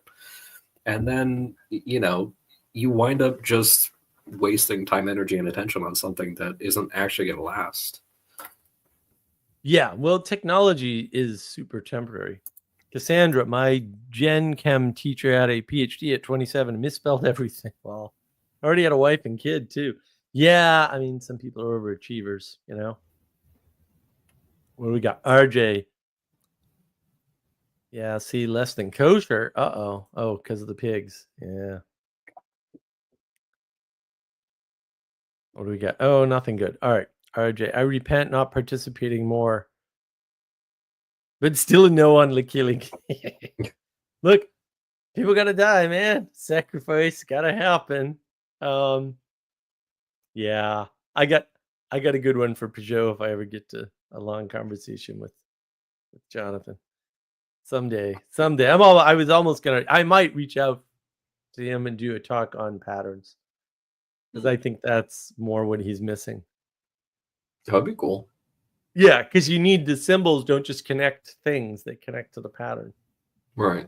And they help you figure out where you are in the pattern, because the relationship of the pattern to the symbol changes over time. Mm-hmm. And that helps you know the pattern is shifted, even if you can't see it. Right? That's actually super important, because I've used that a lot, actually. Mm-hmm. So, yeah. Yon God, lol, what do we got? Oh, no. Oh, nothing good. Yeah, well, success is subjective. Of course it is. You have to define success. Therefore, anything you have to define to measure is subjective. That's always the problem. It's gauge theory, baby. Like, it's a problem. Theory of measurement is a problem. People don't realize that. It turns out that all measurement is relativistic. I mean, materialism is relativistic. It can't not be relativistic. And that's sort of the problem. RJ, what is even their difference again, JP and MP? Well, lots of difference. I mean, kind of light years. And they're still not getting along for some reason, which I have no idea what's going on with that. Yeah. But some of it's just the spotlight thing, I think. Yeah. But I mean, Jonathan will tell you right off, like, he's not as good at the symbolism as his brother at all. Like, mature, just like spits it out, and you're like, oh yeah, that makes sense. Yep. Jonathan couldn't write that book. No way. Yeah. But they got, Jonathan's got the artistic route pretty much covered, and he's good at it. Right. You know. Well, and that makes him more abstract, and so he can't do the pragmatism the way Mature does. I mean, the pragmatism in language of creation is amazing. Like, it just all links back, and with Jonathan, it doesn't. Right? It links to floaty things, which is useful and fine. Like, I mean, I love Jonathan's work. I mean, I love him, but like, it's just not the same, like, by any stretch of the imagination. And I think that's the problem. Like, he doesn't see the patterns the way his brother does. Like, his brother's like Mature is like Mature and I could have a great conversation about patterns, but I think it would be too esoteric for everybody else to understand. I'd enjoy the reason it. why I You want get to one talk like to and it would be Jonathan me. about it, but I want to talk to Jonathan about it because I understand his language well enough, I think, to make patterns understandable to his audience and distinct from symbols, because I don't think they make the distinction right now. So that would be interesting. I can understand why people don't see the difference, because a lot of people don't see pragmatism, and they confuse pragmatism with utilitarianism.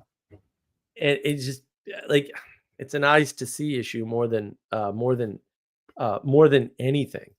Ixnon, living in a yurt is more pragmatic than going to ARC. I think apparently Jonathan Peugeot asked everybody to pray for him. And I think it's a little bit of existential guilt over ARC, but we're not sure. RJ, not a book, pictures with mild explanations. Well, right. I would say pictures that communicate things, and also words for the dopey Protestants, but because they can't do without them. RJ missed me with the Christianese version of Genesis, baby. Learn Hebrew. There we go.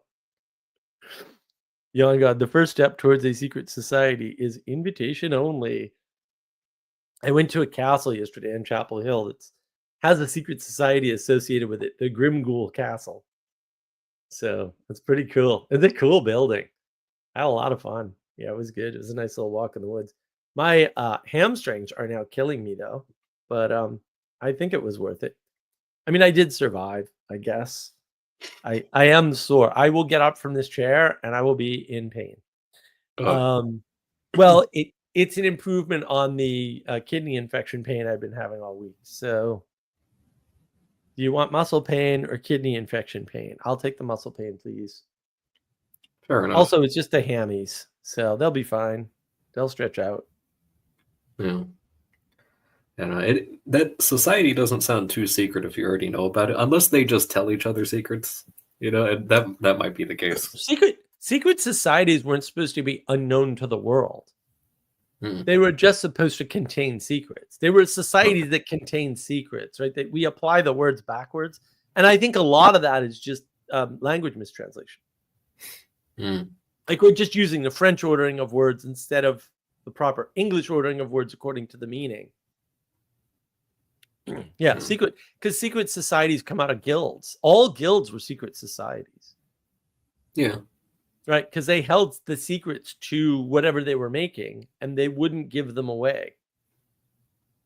And that's the problem. But it's been it's been a very frustrating week. Like, a lot of people have been like, well, how many people do you know like this? And I'm like, well, actually a dozen. And they're like, what?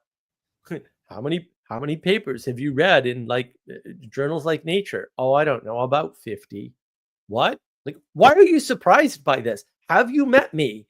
Like, do you think I make this all up? Like, you don't get it. These people are not getting it. Like, they're just like missing it. They're like, it can't be this easy. I'm like, no, it's this easy. I just don't make claims that I can't back up. And I can only back up claims I have direct participation with. It's not something that I'm like telling you to do from on high. I'm just telling you what I did. And you're just not believing me, which just cracks me up because I'm like, you're all retarded. Cassandra, Society of Secrets. Yeah, well, they usually are. RJ, ironically, every secret society has always been trumpeting their existence. Yeah, I think right, because they are societies which contain secrets. And they want people to know who's part of them because they want to be able to capitalize on that. The word capitalize, by the way, might be a real hint to what capitalism is. People don't really account for that. Also, people are dumb. RJ, more like selected society. Yeah, I mean, in English, like I said, I think it's actually just a translation problem from the ordering of the words because the languages work differently, right? In terms of when you put your verbs and nouns in your sentence, because like try French. Like the problem with French for me is exactly that. You have to reorder the words, and I don't like that ordering because I grew up speaking English. Like it's bad too, right? Because while my grandfather on my father's side loved to sing the French anthem, right? Well, the French Canadian anthem, actually, right? He was very American and he did not want his kids speaking French. And so none of my aunts and uncles speak French at all. None of them. We didn't speak any French at all. At all, at all. You know, not that we didn't hear any, and not that all the relatives up in Maine, which is roughly the entire state, didn't speak French because they certainly did. But like my grandfather wanted nothing to do with it. We were Americans, and that was that. And I think that was the right approach. Although, and to be fair, I did take French. I just failed because that stupid prick, effeminate jerk off refused to pronounce my name correctly, and I was bullshit. And I'm still mad about it, by the way, because I thought it was disrespectful. I'm coming in here wearing a suit and tie, bro, and you can't pronounce my name the way I freaking tell you to. It's my name. I know it's French. I don't want it pronounced the French way because I didn't grow up that way. Because we were told not to freaking speak French in the house, you idiot. Mr. Lefebvre, piss off. That's not my name. It's Lefevre. Go F yourself. Everybody else can mispronounce it, by the way. I don't care. But not him because he was disrespectful. That's how it works. Fair enough. It was like my grandma was a giant patriot.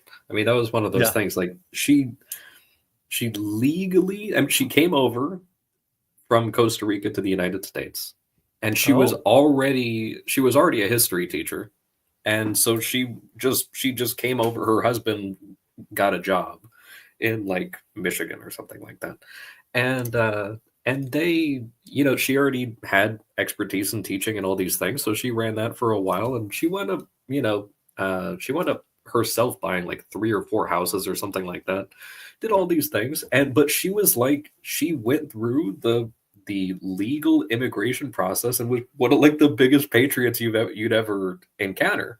Still a thick accent and everything for her entire life, but most of the time her kids and grandkids wound up not really speaking Spanish. They were very Americanized, giant patriot, and still, you know, she'd still go back home to, you know, even though it wasn't home, you know, but she would go back to where she had grown up to visit family and everything.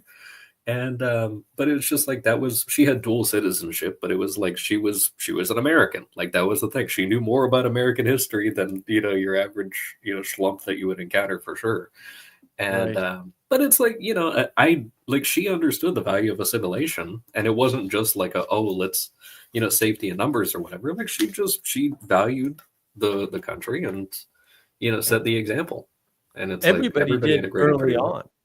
Yeah. Like you should read some of the accounts from like the 1930s and 20s and stuff when people would come here and they would literally put on a show at like the corporations. I think it was Ford. Like they had like a melting pot, and all the people who were newly minted citizens would go into the melting pot in the clothes of the country of origin and come out in American looking clothes with an American flag and stuff. Like they actually did shows like that. And I was like, with real immigrants. And I was just like, melting pot, like actually, like really? And I'm just like blown away, right? I'm like, but it makes, it totally makes sense. Ixnat, societies containing the secrets of X. Absolutely. RJ, capital from capitas, meaning head, as in of cattle. Yeah, that's still not right. But yes, I understand the etymology. Redeem the French and I'll be impressed. They must pay for the J. D. Soleil of the 1900s. 1900s. The French have been destroying the world since way before the 1900s, bro. Like 1919 was just their last destruction of the universe. They're on their fifth republic. I mean, this is not a good people's. Like, I'm just not a no on genocide at this point. I'm just saying. He just went after the wrong group. That's all. Also, the Germans have to go because they either are very prone to French reprehensible intellectuals or they have their own reprehensible intellectuals. I can't tell. But the likes of Nietzsche and Kant and these other clowns, they all got to go. Mark, it sounds like you have been all out of your lane. Sally, I am determined to get an apology for you for that. And I'm still determined that Jacob should understand the depth of what happened there. Do you even know where your lane is? My lane is where the hell I put it. And if I change it, you all have to deal with it because it's my live stream. Ixnat, I've got Lefevre and the only cure is more cowbell.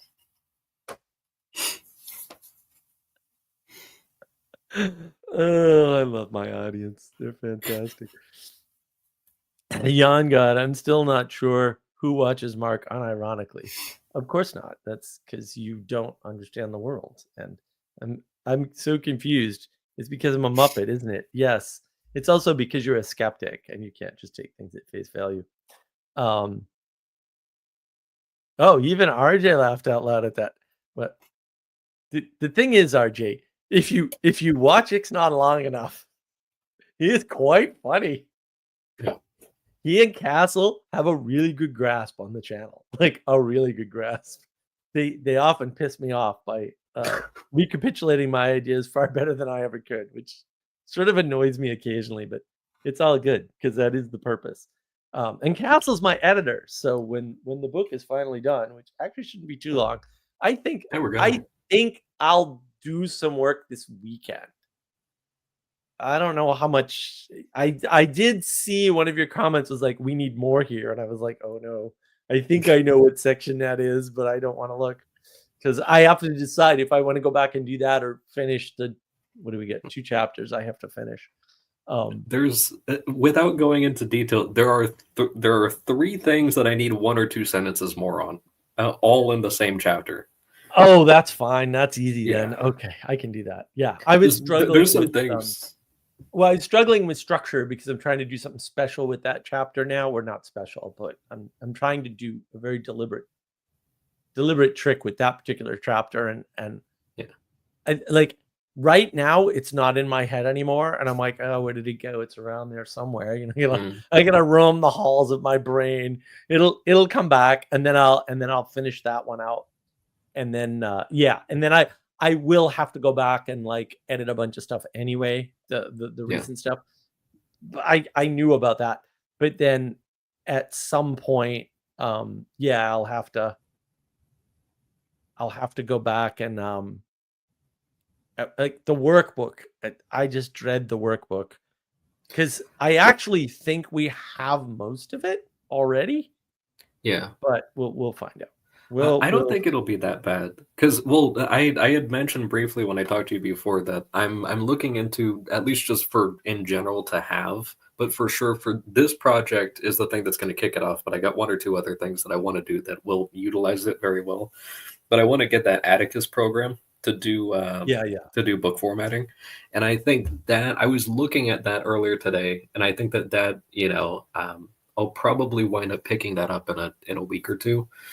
And then start kind of fiddling around with it because I think that would be really good for getting the art and all the stuff that Sally did in there. We have all the art already. Right. Do we have enough art? Do we have everything we need? There's only one element I'm sure we're going to probably wind up taking longer than it's going to take to get that last little bit. And I'm trying to be purposefully vague because I don't want to give away everything, but but it's specifically, and it's something that I bug Sally about, is that there's an idea for a frame for the little art that's going to go into the different chapters.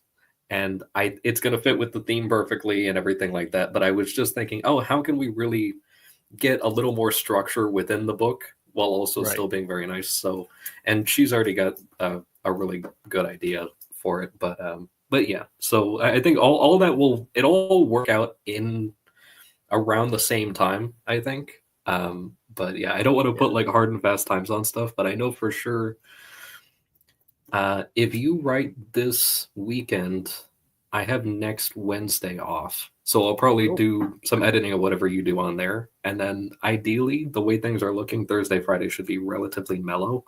So if there's anything left, I'd like to just knock that out. But between now and then, I probably won't have time to do anything. So Oh, that's perfect. Yeah, I'm hoping. Then again, I thought it was going to be finished mid-January, so yeah.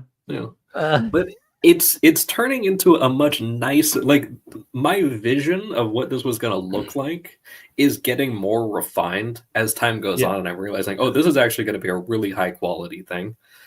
Which I knew it was going to be good, but initially I thought it was going to be kind of like, just your standard black and white sort of thing. But no, this is going to be a very high quality thing. So I'm happy to be on the project. Oh, great! No, we're happy It's to have you. It's like resume stuff is what it's going to turn into. So I'm very happy. Yeah, for sure. RJ, Mark is mad that people learn things from him. How Mark? Also, no on genocides. Well, that's your own fault, man. Read your Old Testament. Sally Joe. You sure? What do you believe? Hot damn, that's where my lane is. Who would have thunk it? There you go. See, we helped Sally Joe find her lane. Can you believe somebody told her to stay in her lane? I'm like, are you serious? I was driving. I was furious. I'm like, man, if I wasn't driving right now, I would just, there's a thing of information technology. I'm like, you know nothing about information technology. Nothing. I will show you this right now. I will completely eviscerate you because I'll just go right into Claude Shannon, who you don't even know who that is.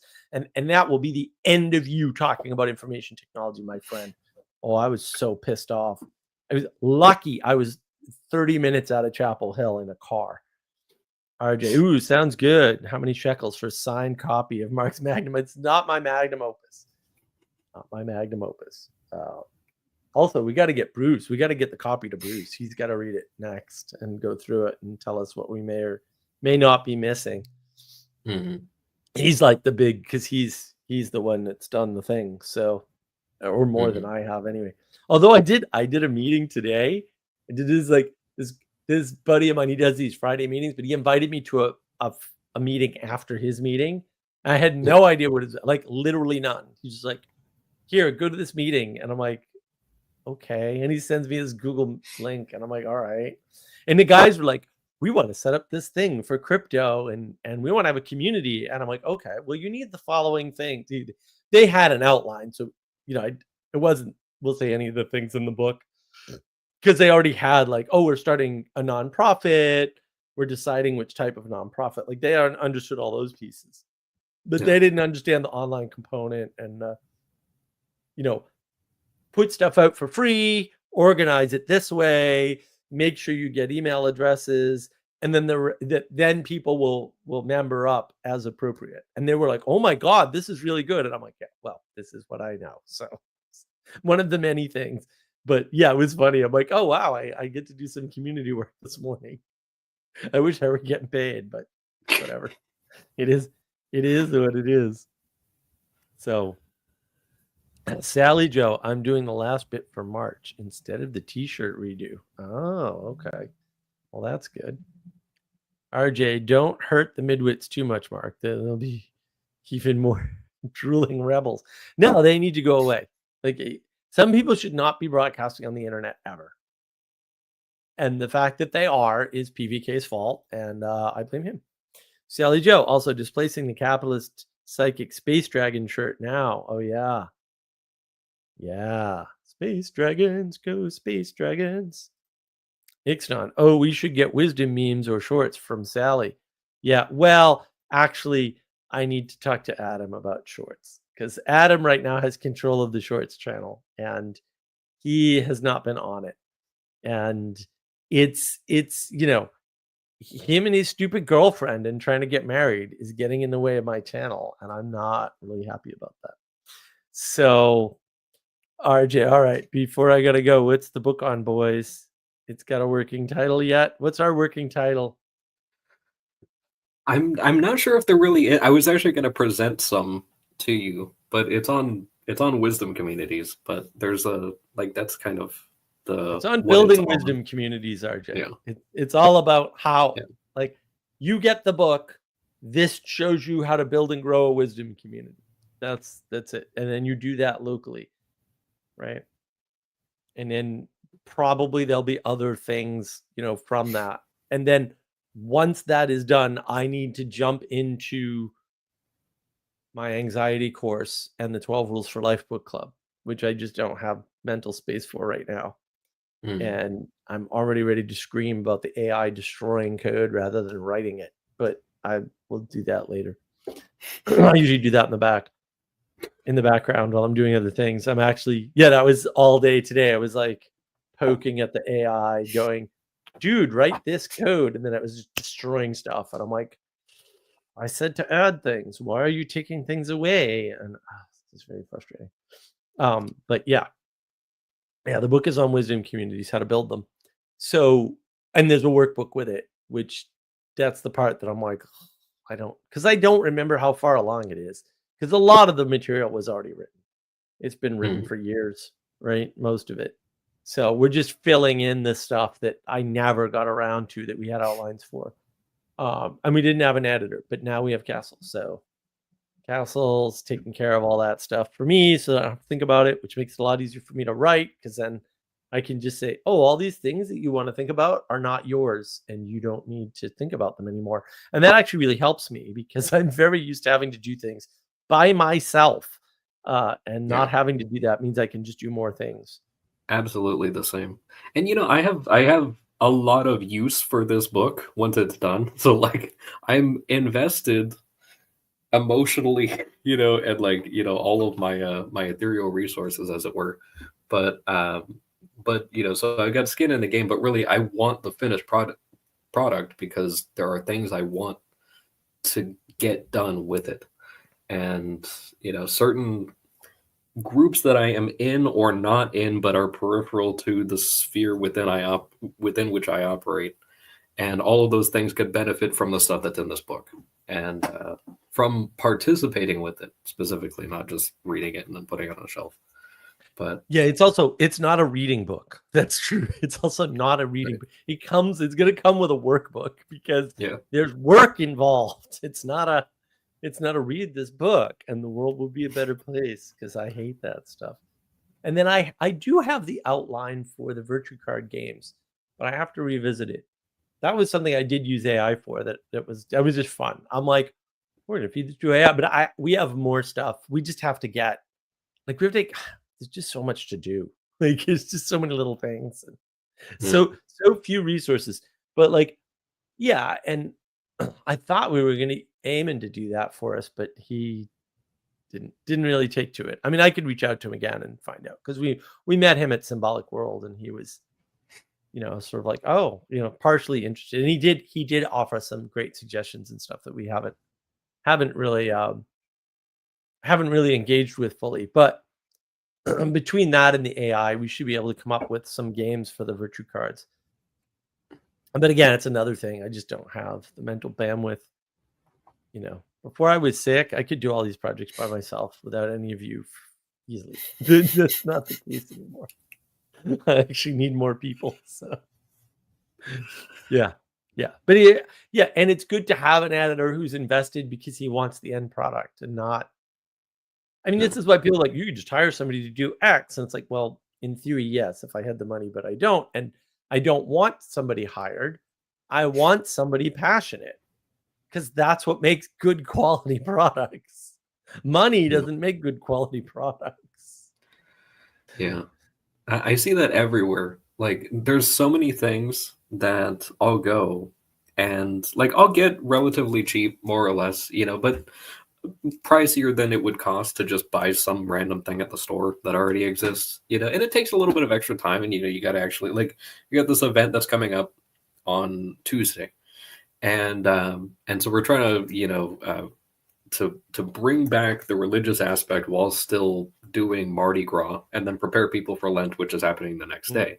And so just trying to, like, snipe people right before that transition period. And so there were certain things that it's just like, okay, aside from just junk food and all these little, like, random things that people are going to have for activities, what can we do? And, like, the end result, which I still got to do a little bit of busy work at physically attaching some stuff tomorrow, but the quality is much higher than the stuff that I encounter at, like, high-end events. And that's, just the fact is that I'm not trying to sell it. And, like, that's the point, is that you accept it at a monetary loss, and you can get some extremely high quality stuff. Right. I mean, you see this, like, without going on to, like, a whole rant, like, an example of this is a lot of times you see like, soldiers complain about how they're getting hand-me-down gear, or they're getting gear that isn't necessarily, there's some sort of there's a contest to win a bid to sell some new handgun or some new type of boot or whatever to the military, and that, it's like, it's whatever the best deal is, which makes sense, right? But it's just like, you're gonna get the guys that are like, you get the private contractors are getting the best gear because they're just buying it with their own cash and everything. Right.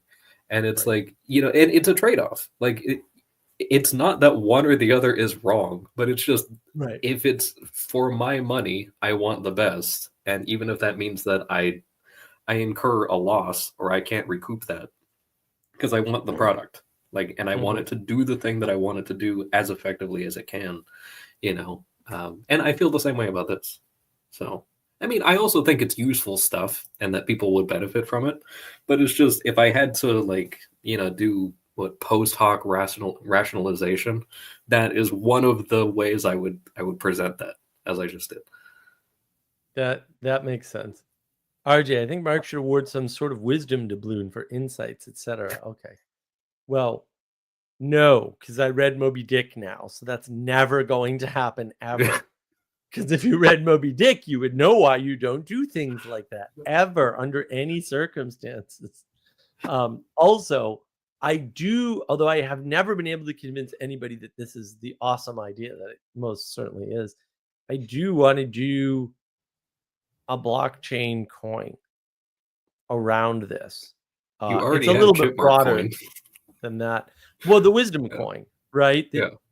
Just like, oh, you went through the wisdom project sort of thing. But I've actually expanded the idea, and we might do it just because the guys I'm plugged into down here now potentially could make this happen, but they don't seem motivated. And I have to get back on the horse here.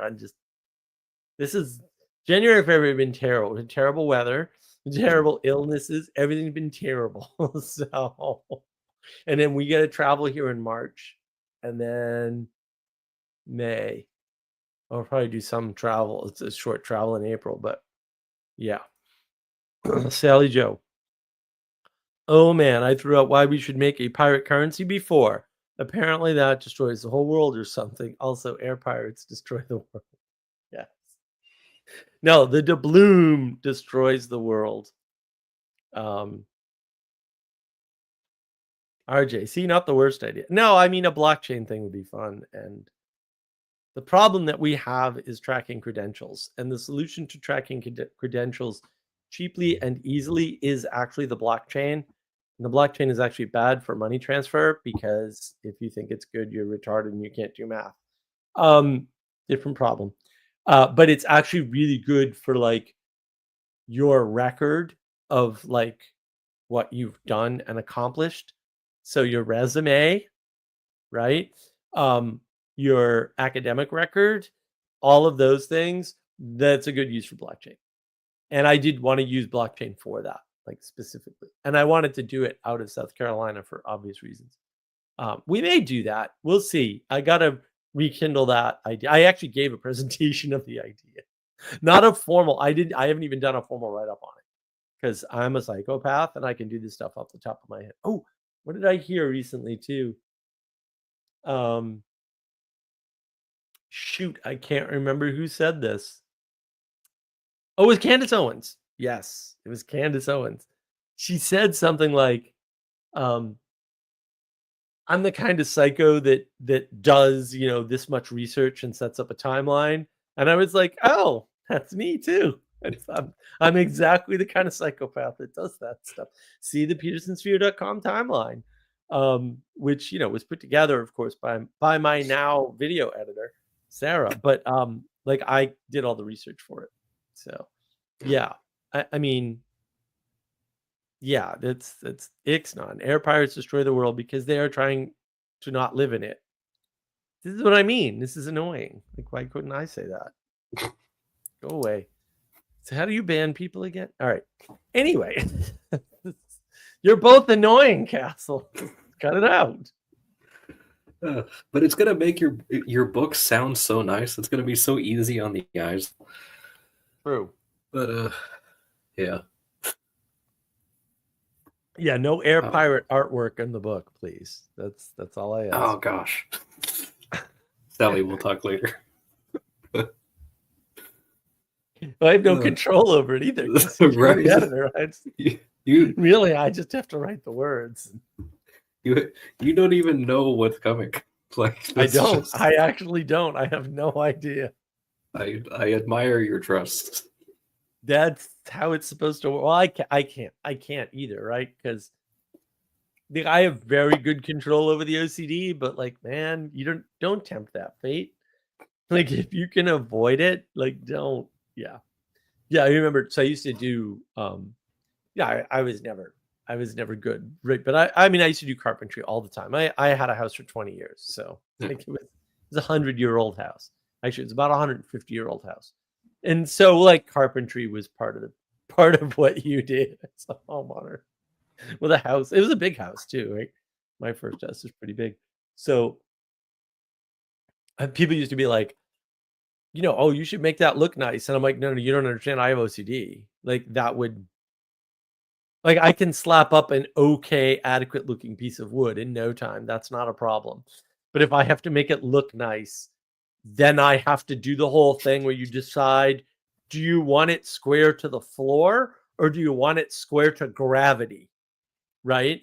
Do you want it compass aligned or do you want it aligned to true north or do you want it aligned to the frame? Oh yeah, no. See, this is why I can't do that. Because I actually know how to do all those things too. And you shouldn't go down that rabbit hole. Like it's just not healthy for you. So I would have to avoid all that. So yeah, I'd have to be like, nope, this is good enough, and I'm not going to touch it anymore, and I'll see you later. Bye. Right? And it was fine. It was fine. It was fine. That's actually how I knew I was sick. One day I cut something after measuring it twice, and I cut it wrong, and I went, "That's impossible. I can't fail at that level." And then I was like, "Oh, that's when I figured out I had an illness." I'm like, "Oh, I'm actually ill somehow." It was like a physical illness preventing me from doing a simple task. I was like, oh no, it wasn't a major thing. It ended up being a thing that I could fix because I know carpentry, right? So it wasn't that big a deal. But I was like, how did I cut this so wrong? It shouldn't be that far off. Like a couple millimeters, sure, but like it was off like a quarter of an inch. I was like, I measured this twice, measured twice, cut once. How did I fail? I used a template too. That was the other thing. I used a cardboard template. I'm like, how did I use a cardboard template and not cut this right? And I measured it twice. Like, this makes no sense. And I was like, oh. Yeah. Then I had to figure out how to measure how I was doing so that I knew, can I code today? Can I write today? Can I do carpentry today? Can I, should I work on the car? What should I do? So there's something interesting about this. So I was thinking about the way that you talked about, having a conversation with Jonathan about patterns, and that there is this bit of a lot of people can't make the associations, and that you were able to recognize based on things that had nothing to do, based on appearances to an outside observer, with an illness, but you were able to surmise that from the fact that you measured something multiple times and didn't cut it correctly. And so there's this thing I ran into a while back. I want to say it was like 8 months or something like that. ago that there was a guy talking about apophenia, right? And this thing of, he said, oh, the way he was presenting it was as a negative. And he was saying, oh, apophenia is when people make associations with things that aren't actually there. And then I looked into it because I'm annoying, and like you said, I like to just research stuff. I told you I read that guy's terms and conditions, like Yeah. his entire company, and it's just like, I actually, if I'm going to get involved in something, I'm going to do it. And but I looked it up, and I was like, oh, the etymology of apophenia is just to shine forth from something, or to shine out from. And then I looked, and I was like, oh, there is a guy called Klaus Conrad, who is a Nazi psychiatrist who actually, he mistranslated the word from Greek, from apophanein, into German, I guess, and then it was then translated into English. But apophenia, he defined as someone making crazy associations that had nothing to do with each other. And he was using this to hospitalize people who didn't need to be hospitalized. And it's just like, okay, look at the history of the things that you're talking about, and it's like, granted, not everyone is going to do stuff like that the way that I do, but I was like, that is a fascinating slip up that people just haven't really caught, that people are using this in a negative context. But it's like, what you were using was apophatic, like, intuition that you had there. And it's just like, I use that all the time. But there's lots of, like, you can watch me do it on our Language of Creation book club. Like, I do it all the time. Right. But there's a lot of things, and granted, like, a lot of people can't do that, and maybe not everyone should. But there's a big danger there. So I started reading this book with my ears, called Visual Thinking by that Temple Grandin. And it's really good. Like, I had listened to, I think it was Animals Make Us Human. That was a fantastic book, but Visual Thinking is excellent. And what's funny is I started encountering a bunch of stuff that was like so close to navigating patterns terminology. She talked about sequential and discrete, and she went on like a whole thing like that. And it was just like, oh yeah, there's a lot of things here. She shuts down Rene Descartes super easily, as people generally should be able to at the beginning. And talks about the overemphasis on propositional thinking. And she's just like, she's going through, and I was like, oh, this lady, she 100% gets it. But it's like, oh, she's on the autism spectrum, but she's pointing out that not everyone who is on the autism spectrum is capable of the type of thought that she's presenting for examination. But just pointing out, like, oh, she even says, and this was to an earlier point from when we started talking, that she said, algebra is screening these types of people out who are capable of solving math problems without telling you how they did their work. And she's like, the amount of things that you are not having invented or maintained, the amount of trades that are not being worked because you screen them out with algebra, is actually insane. And and she talked about, it was in the previous book that I had listened to, but she was talking about how you can take sometimes even like mute autistic children and then put them around machinery, and like they're already repairing it, and it's just like, they see everything that has to be done. You don't even have to explain what it is. They know what goes into it and how to fix it and everything. And it's like, so I'm only maybe like 30 minutes to an hour into this particular book, but that was an interesting thing from a couple of days ago that I was like, oh, that ties in really nicely here. Yeah, I've heard her talk a couple times back when she got much more popular, as part of my investigation into things like autism. So yeah, when Peterson brought her up, like, this is the problem, right? So Taleb and Peterson, less so for Taleb, but didn't learn anything from either of them. They were just confirmation bias for me. I'm like, oh, other people see the world this way too. That's excellent to know. Yeah. That's literally all it is. Temple Grandin is the same thing. Yeah, I think I ran into her when I was looking at Simon Baron Cohen and his stuff. Right, because he's got the original Mind Blindness book, which is excellent. If you want to know something about autism, that's the book. And not just autism. I mean, a lot of this stuff that I talk about, that's where it sort of comes from, right? Like the expression of it comes from his understanding of how autism works. That's why the knowledge engine model explains autism so well, because I was using Simon Baron Cohen's work and Temple Grandin's work and a couple of other people, and I was like, oh no, I see how this works.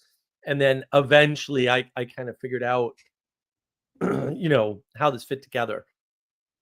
And then we built the model, right? Manuel Post and Andre Jones and a bunch of other people on the Vervaeke Discord server.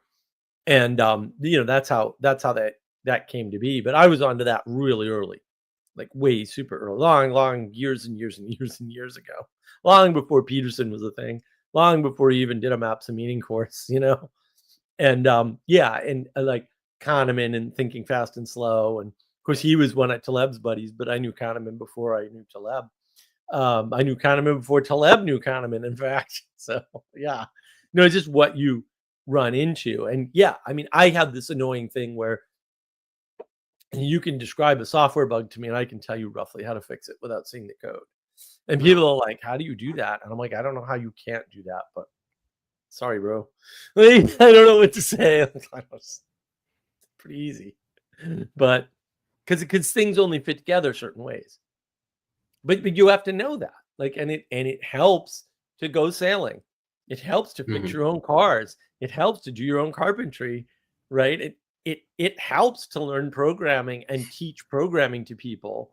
Like these things really, really, really help. Like a lot. You'd be surprised how just learning to sail. Oh my goodness! Like you just understand things about the world. Like your senses change. Because a lot of people will make fun of like wine tasting. Well, wine tasting is just for winos. And look, for a lot of people, that's all it will ever be.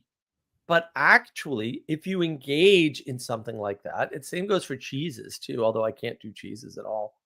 I just haven't tried. I just don't. Cheese is good. All cheese is yummy. Like I don't. I'm a cheese equalitist for sure. Cheese equality doctrine is real, and I'm down for it. But like you can taste the difference in wines and taste like all the strange jargon they use to describe wines. Yeah, that all correlates to intuitive tastes that you actually, some people, not everybody, but nearly everybody can develop. Right. And so, but you have to go through the work to develop it. It's not free. Right. And so people get confused and they're like, oh, they're just making it up. And it's like, well, no. And not just making it up. That's not to say fraud doesn't occur, but also there's a there. And this is like pointing at things with meta. There's a there sometimes, and it's super important. And that's why people get sort of confused. And to be fair, some people can't ever do it. Like some people will never be able to taste the difference between different types of red wines. They just won't. Like some people will not be able to get into a boat and read the water and say, that's wind, that's current, and that's depth. Because you can tell those three things from looking at the water if you're good enough and you have the innate capability. I do, right? I can tell you like, oh, no, that's a current. Don't go over there. Oh, no, that's not a current. It's just shallow, right? Like I can actually tell you that. Like, oh, no, that's not a current or shallow. There's just a wind and it's blowing this way. Like you can't do that without time on a boat, and hopefully somebody to show you, right? Where you go, oh, there's a change in the color of the water. Like, what is that? And they go, oh, that's a current, right? And current usually implies depth, although in the ocean it doesn't. So, I can do ocean. I sailed on the ocean. That's where I learned. Forget about this lake stuff. We did that too. That's fun, but we did ocean sailing. Like we were in a bay. It was a big bay too. We've been in a couple of bays. It's a big deal.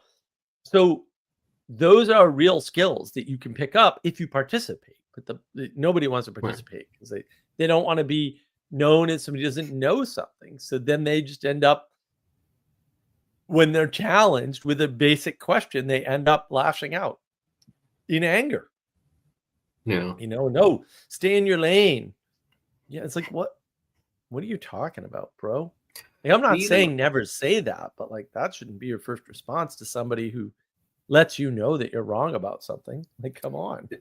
And that's something, so the last time we had a book club, I mentioned a story, but I didn't tell like the whole thing. And it's not actually that long. I can give a condensed version, but I had talked about how there was a guy who was a historian, and that there was another, he was extremely talented, great orator, very strong community leader as well. And the guy wound up going, and he had another associate who was also a historian. They studied the same field and everything, and that the guy who was also there was kind of second to him always. And that was just always the case. The first guy got there first. He was mentored by the guy who ran the community, who actually established the whole thing. Like, there's advantages there. And he was just naturally more talented at that specific thing. And that the second guy wound up going and deciding that he was going to have a complete career change, even though that subject of history was his passion. That he worked for that for years, but he said, no, I'm going to switch to something else because I don't want to be second to this guy.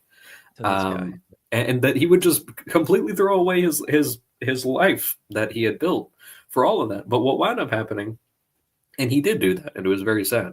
But the thing is that the guy who was first, years later, and that guy was a super nice guy. Like, he wasn't in it for, attention or whatever other sort of stuff. He would have gladly just been friends with the guy and even given him pointers or whatever. But that guy wound up having a stroke, and he was not capable of doing his job in the same capacity, even remotely. Like, he was cut down to like 15%. And the guy who was second, if he had just been the guy's friend and stuck around for a few years, not only could he have become first, but he would have had a very good friend for many, because he still lived for many years beyond the stroke. But he would have then had a promotion to a very high level within that community. And he wouldn't be infamous for the fact that he threw all of it away, But it's like, there's so many advantages that were just waiting for him. And he could have actually been good support to this guy who then needed support because of, and he did have other people in the community who helped.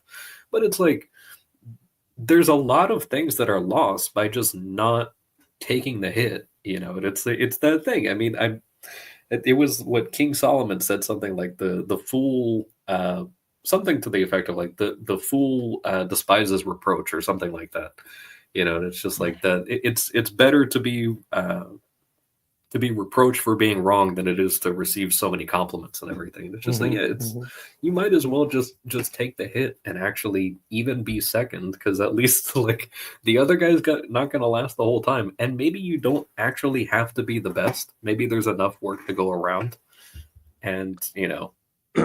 So. It's weird to me that people want to be the best. I'm like, I don't think you do. I think if you knew how much more work it is to be number one than it is to be number two, that you'd be like, yeah, it ain't worth it. Because it really actually isn't. It's a huge sacrifice to be up front. I do have to correct Sally. Life is anti-fragile, not resilient. There's a Taleb talk that I was listening to. Don't remember what it's called now. Oh, here it is. Nassim Taleb. Fragility, robustness, and anti-fragility. Yeah. December 13th, 2024. Maroon Siman, Faculty of Engineering and Architecture. I don't even know what that is. Anyway, Taleb gave a great talk there. I haven't finished it. I finished most of it. He's not going to say anything I don't already know, I'm sure. But I do like Taleb does really good with his talks because he doesn't tend to repeat himself. He seems to be able to give slightly different perspectives on his work. And I love that, right? Because it helps me see things differently too. So yeah, it's really handy when you're out in the world participating and getting perspectives. And just the stuff you can learn from even otherwise worthless alcoholics about carpentry or sailing or whatever. It's always amazing the stuff you can pick up, especially if you're open. Like, I'm always open to like because I'm not the best sailor in the world. There's a bunch of stuff I can do that other people don't seem to be able to do, but like there's a ton of stuff that I just don't have that much experience with. I was on a boat with my buddy once. We were out by Martha's Vineyards. We were in the rough Cape Cod. And that's a very crowded area in the summer. There's just boats everywhere because it's wealth, right?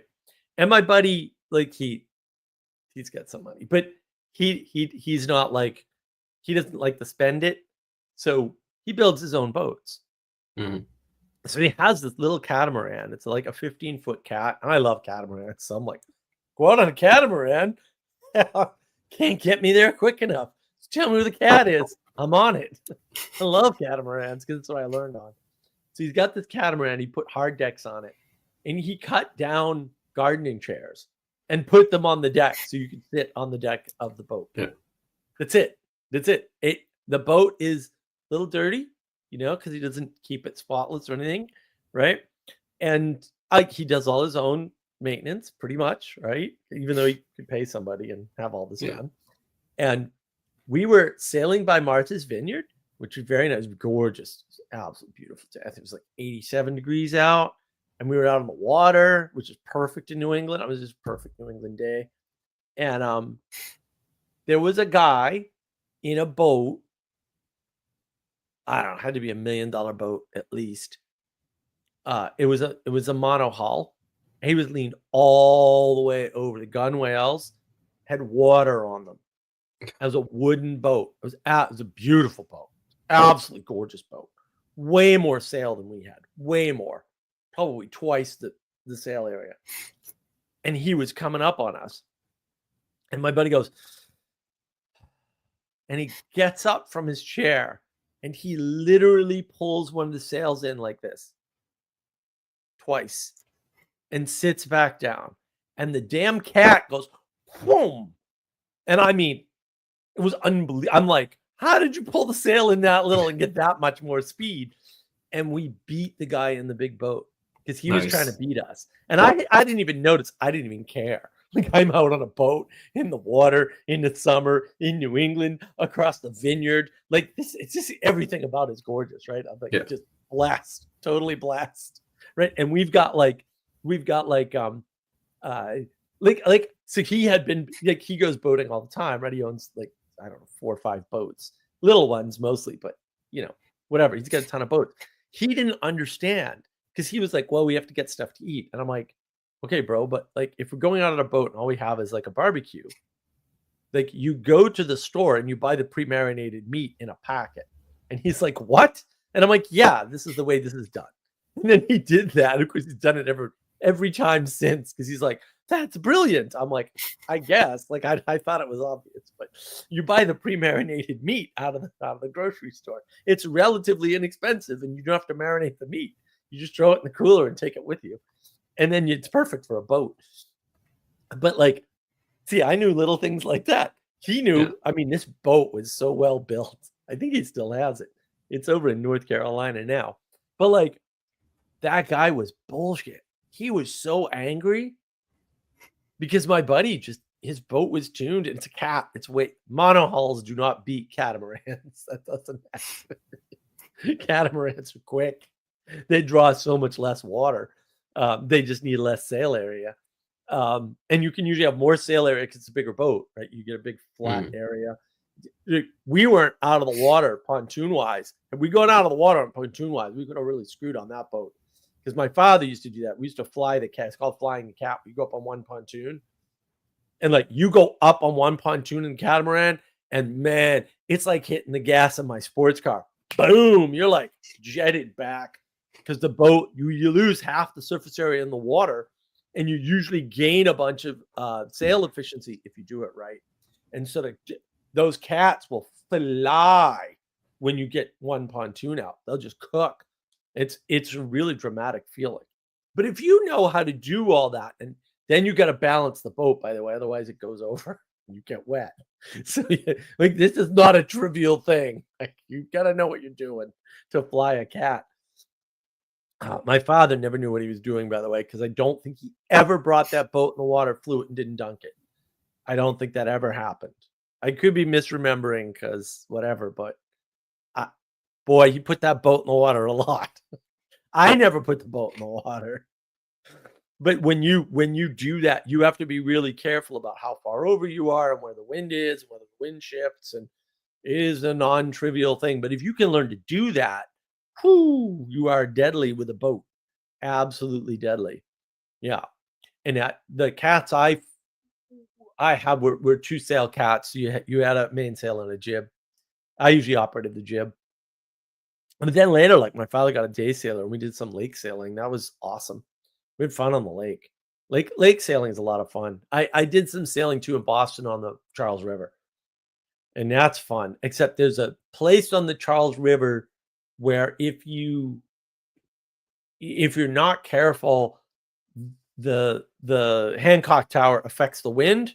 And so there's a wind line. And actually Boston's a windier city than Chicago. Haha. There's a wind line on the river. And if you hit that wind line and you're not prepared, you can go over pretty quick. People should go over all the time. Yeah, you gotta be careful with that. And it's a river, so like current is a big problem, especially on the Charles River, because it's a river, man. Like there's currents all over the place. Everything's pushing you one way. You don't get that on the lake so much. In the ocean, you get all kinds of wacky currents, but learning to navigate, say, all three of those environments in a boat, man, you just learn so much about the world and how the world is connected and because you get the wind and the water and the physical boat is the mediator. So you've got the mediation between heaven and earth. Yeah. Except earth is chaos for real. Like when they associate water with chaos and people are like, ha ha ha. I'm like, you need to get in a sailboat. You'll be taking that a lot more seriously real fast once you figure out exactly how true that is. It's unbelievable. You're like, oh, this is not a metaphor. This is reality. This is the way the world is actually laid out. It's like, oh yeah, you have no idea. You have no idea. Have you done any sailing, Castle? No, what's actually too bad is there was a time that someone actually gifted me sailing lessons or an opportunity to do it, and I wasn't able to do it. And I've been out in the water a lot. I've been in the water a lot. Yeah, because right. I I did knew scuba that. diving and Right. all those sorts of things. And I had done whale watching tours and those sorts of things. But in terms of actually manipulating a boat, I never got a chance. But yeah, Yeah. maybe someday. But yeah, no, it's worth it. It's worth it. Yeah, my mother one year she bought me a year's worth of the summer sailing program at the Boston boat thingy when I was back a million years ago when I lived in Brookline. So it wasn't that far. Oh, yeah. And then if you ever see a picture of Boston, especially like one of the shots of the Salt and Pepper Bridge, the Longfellow Bridge, the boat club's in that picture. It's in the front. It's in front of the bridge, nice. next to the hat shell, and we're right behind the hat shell. So if they ever show the hat shell and the boats, that's the boatyard. That's where I was sailing. That's the section of river between the Longfellow Bridge and the I think it's the BU Bridge, if I remember correctly.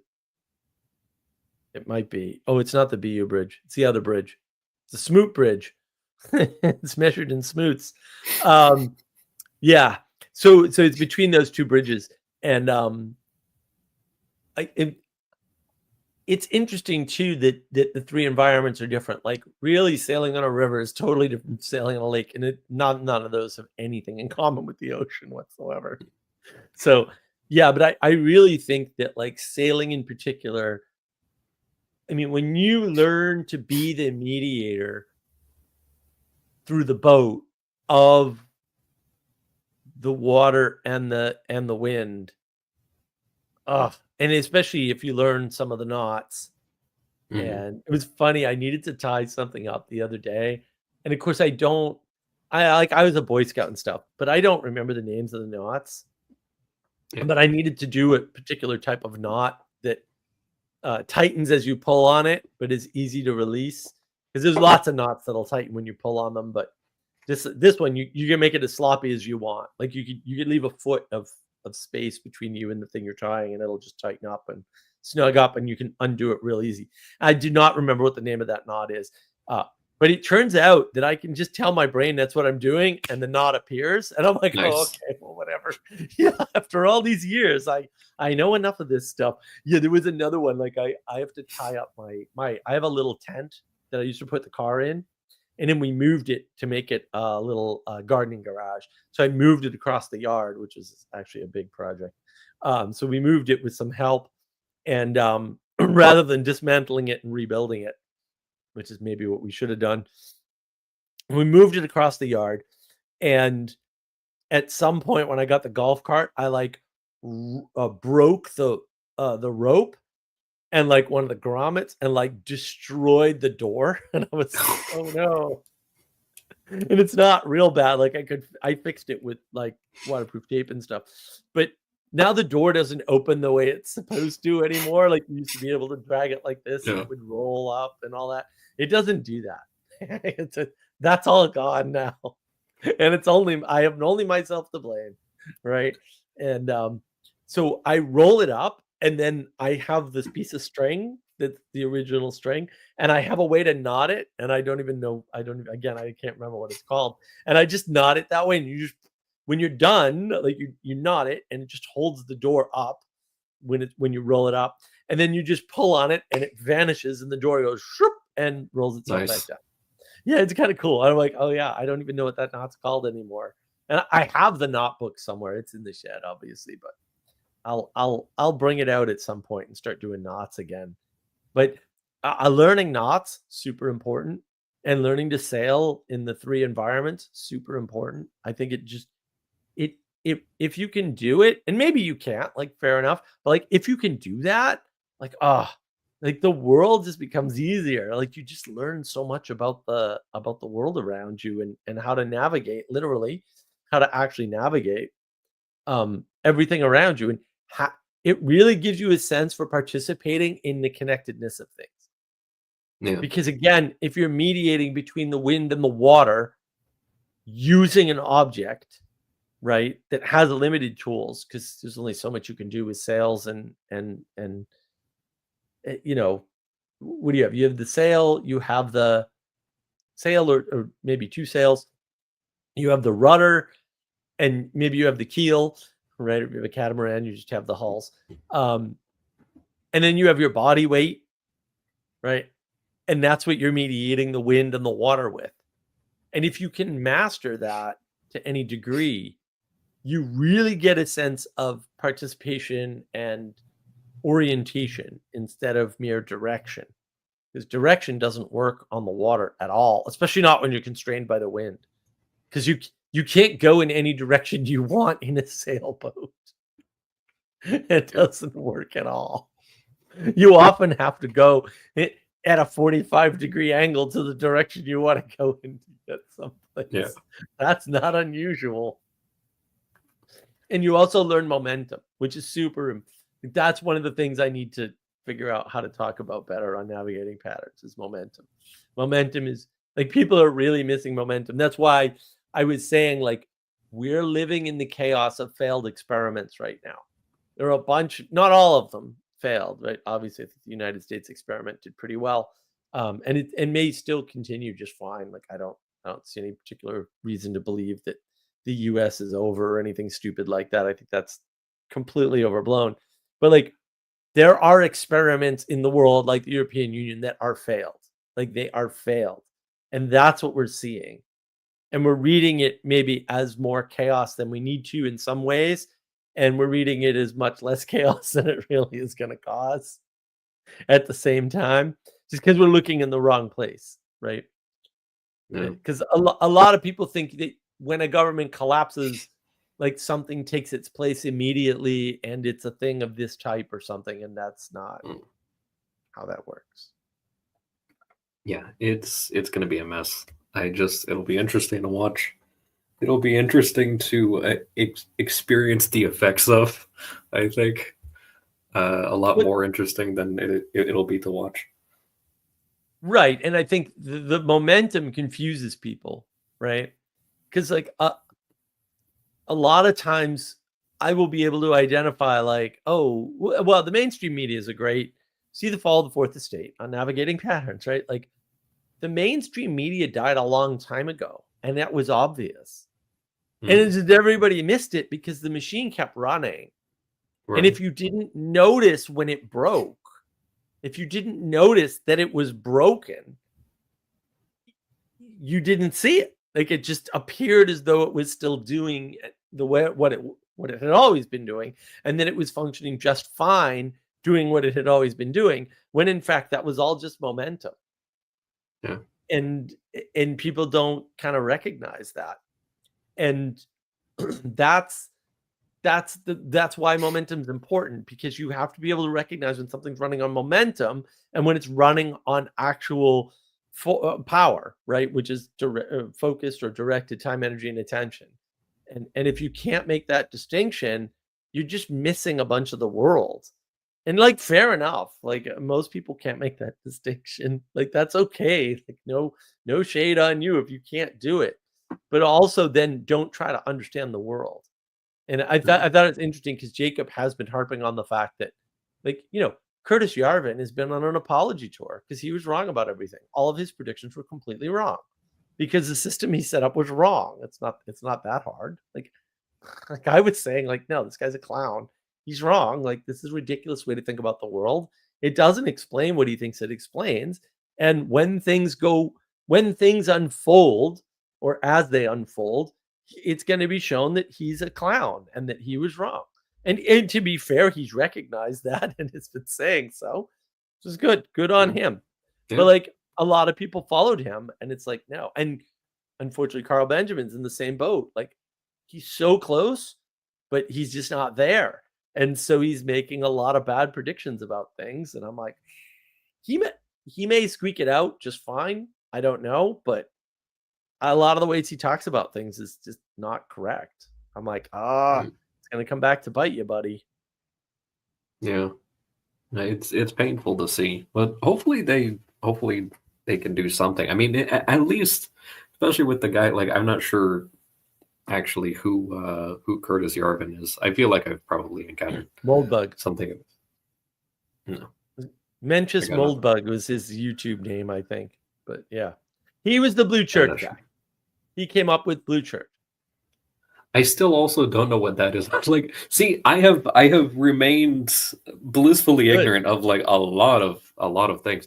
But I can appreciate when somebody actually goes around, I mean, because you had spoken in the beginning about like public confessions, which are obviously really just counterproductive. But actually going around and doing like, making apologies and doing something is a lot more than I mean, if you're trying to make reparation or restitution of for some sort of damage like that, it can be genuinely good, and that's a lot better than what a lot of people who could and should be doing that are doing. So at least someone is setting the example, I guess. I would rather have no apology and restitution. Right. I don't like people are like, oh, somebody needs to apologize. I'm like, yeah, I really don't care, because apologies generally tend to be words, and I'm just not interested in other people's words. I'm way more interested in what you're doing in the world. Like that is interesting to me. Right. Yeah. And I mean, I play with this constantly. I constantly play with this. I'm constantly like, every once in a while, Sarah will get paranoid that like she did something wrong. And I mean, everybody makes mistakes, but by and large, she's highly competent. She almost never does anything wrong for real. And so, like, if something's slightly out of place, I'll just completely blow up. Like, completely go. It's hysterically funny. I'll be like, why isn't this tea on this side of the cabinet? What the hell did you do? Like, do you understand how much disruption this is? Kind of, I'll just freaking yell for 5 minutes. And she'll just sit there and laugh at me because obviously it's silly. And yeah, but I do that with like lots of things. I'll just hyperbole my way to absurdity, mainly because it makes me laugh. And and I rather enjoy it. But also, I mean, it just highlights the absurdity. Like people get very upset over very minor mistakes, and it also highlights the absurdity of words. Like if you sound angry, but you like go over and hug somebody, then like it's that nice contrast. I Yeah. also do like to play with contrast, right? Because especially people who are highly tuned or anxious or traumatized, the giving them conflicting signals in that way, as long as you understand what you're doing, is really good for them, right? Because it Mm, calms them down. Like yeah. like if you're yelling and screaming at somebody, but you're moving really slowly and you're obviously not mad and you're just going about your day, Yeah. it causes cognitive dissonance in them, right? But it's a good cognitive dissonance because they're waiting for the other shoe to drop and it doesn't.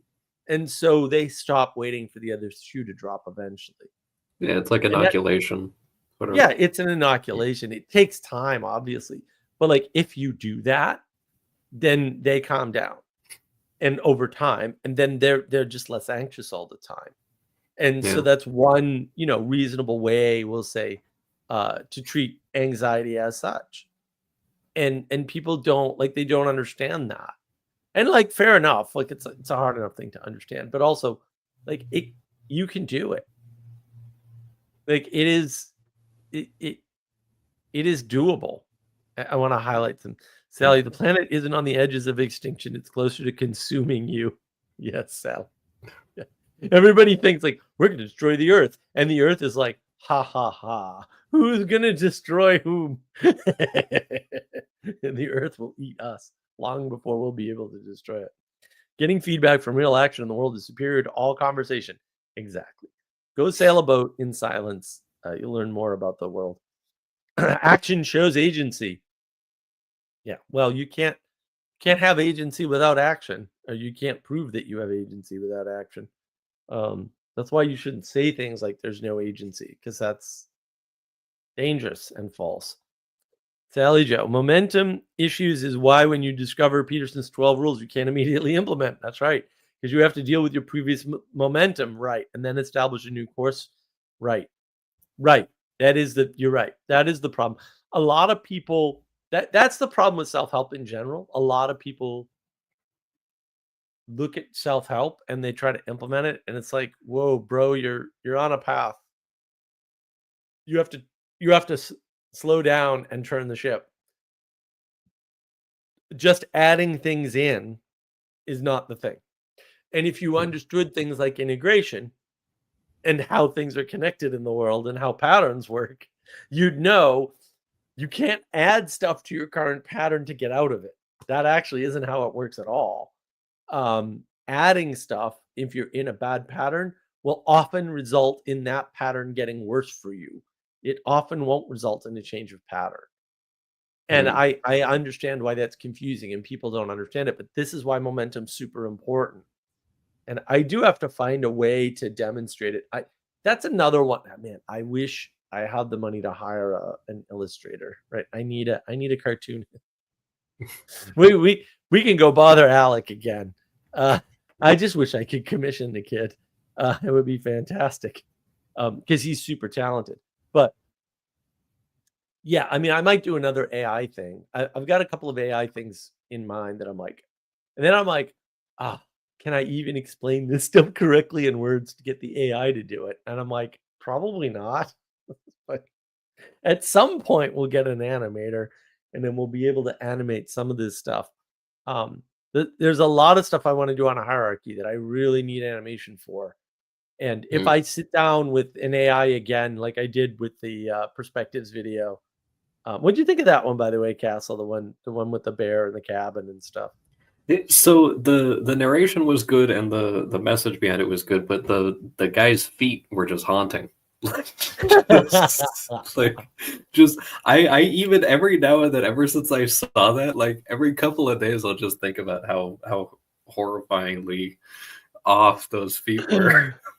I'm sorry. Yeah, well, guess what? Here's the horrifying part. that wasn't the first, second, or third try to get it. No, to I'm do it. sure that was what especially bothered me. When I was like, I know for a fact he put a lot of time into getting Oh, this yeah. thing to get this, and I was like, oh my goodness. A lot of refresh, request, rewrite, because the AI is just terrible at that stuff. It's awful. The lessons I learned were not necessarily all the lessons put forth in the video, but Yeah, useful that's nonetheless. actually. See, this is the other annoying person, Ethan. Right? He's the one that came up with all that, and I'm like, that's brilliant. I'm definitely going to steal that. That's absolutely great. Because he and I had a few years worth of discussion about that. Yeah. About about that Peterson concept, and then his, because I mean that's all his. I totally ripped that off. Like I did zero of that was mine, except for getting the AI to do bad feet and hands. That way of talking about what Peterson did. When he talked about like walking through the woods and seeing a sitting thing and not a tree stump. I thought the way Ethan put that together was so good. I was like, yeah, I got to do that video. And it took a year and a half after I decided to do the video to get it done. And AI, like I needed the AI. I wasn't going to be able to do it without that. But yeah, Lynn knows. We've been talking about this for years. Yeah, a lot of the video content is just years and years.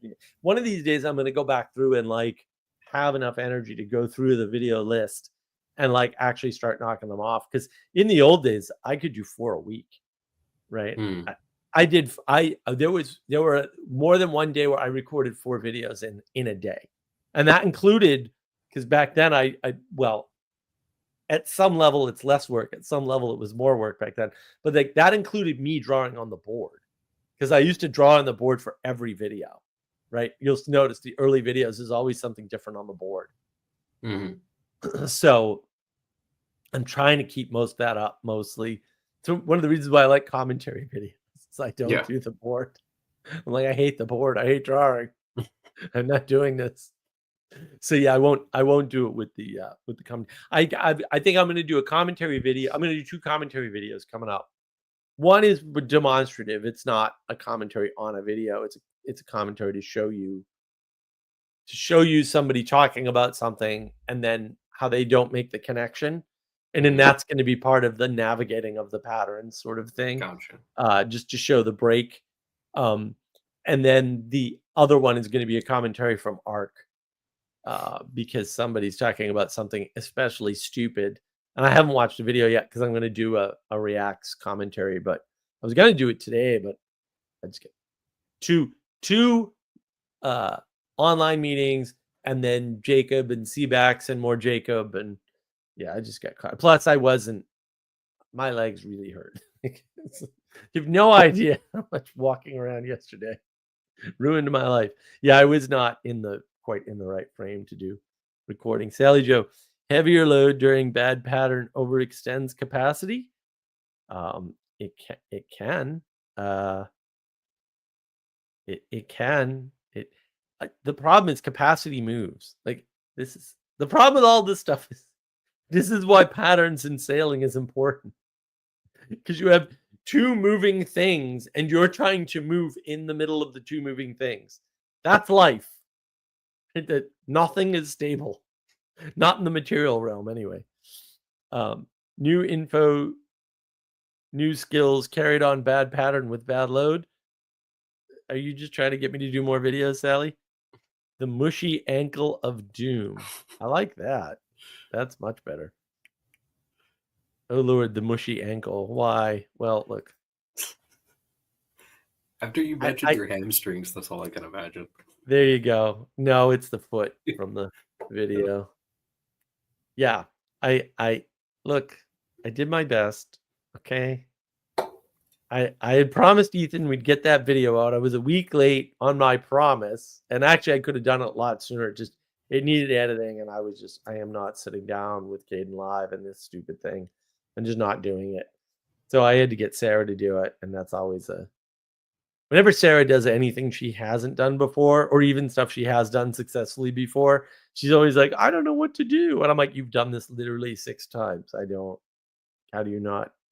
The thing you did 6 times, do it a 7th time. I don't understand this problem. But I don't The understand. last video But very well. yeah, people often come to me with things, and I'm like, that's not an actual problem. I don't understand what you need.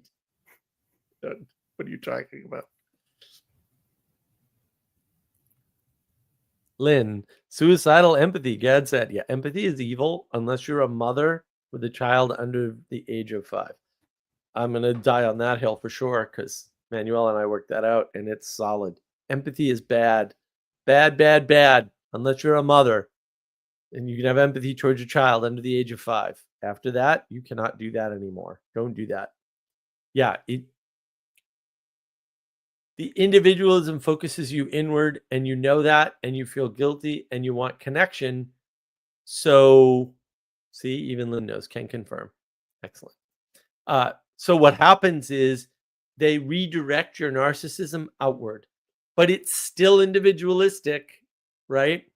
And it still feeds your narcissism because in order for me to have empathy for Castle, I have to encompass not only all my own emotions, but his, and I have to understand them at least as well as he does.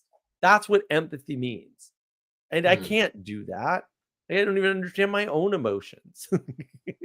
How am I going to claim to understand? Right. And so if you could do that, like if you thought that that was a thing you could do, you would be better than the other person, which would defeat the purpose of the empathy, by the way. See how sneaky that trick is? It's great. It takes you out of yourself while raising you up and increasing your narcissism at the same time. It's actually brilliantly evil. Also evil, but brilliantly evil. Yeah, empathy, this whole empathy thing, man. I just want to smack everybody that ever talks about it. I'm just like, you just need to be hit several times. And the until I roots are feel just better. like to suffer with or something like that, or to suffer in. And it's like it's misery loves Right. company. Like that's pretty much what you have going on there. Right, but that won't solve a problem. I mean, Right. because the thing that we came up with was, let's suppose you're depressed, and being depressed is a lot like being in a hole, right? Mm. And then if you empathize with a depressed person, you crawl in the hole with them. Right. Now you're Yeah. both stuck in the hole. Like Yeah. that's not better. Like what the hell's wrong with you? Yeah. What you want to do is you want to be outside the hole and reach a hand down and pull them out. That's what you want. Yeah. So And they need you to be, I don't right, need another person in the hole with me. exactly. It's completely useless. Yeah. Right, right. Uh-oh. Lynn is asking, is Castle going to have children? I don't know. Ask God. But, I mean, we'll see how much time we got. But Well, men can, go yeah. up to like 70 or something and still. So there you go. Yeah. You just got to find a willing young lady. That's it. Setting the bar high.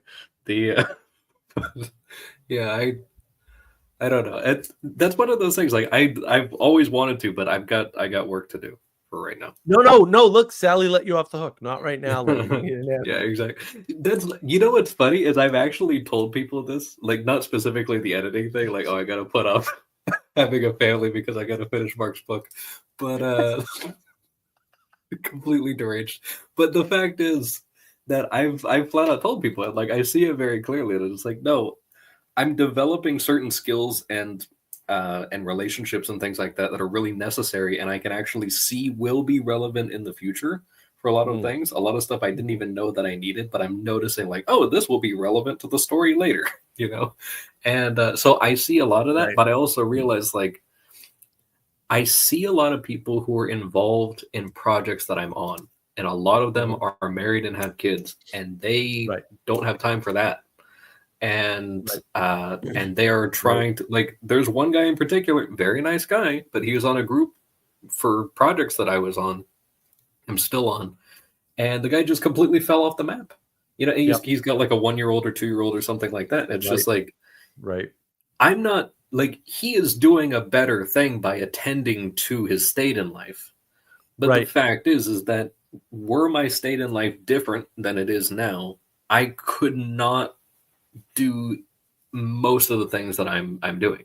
There's certain Yeah. affordances, you know, like you had done a commentary on a video before. There was a comment that was made of, oh, you know, you lose the years of when you have children or whatever, and it's just like, no, Yep. like you wind up you gain something else, but Right. the way those years manifested are different.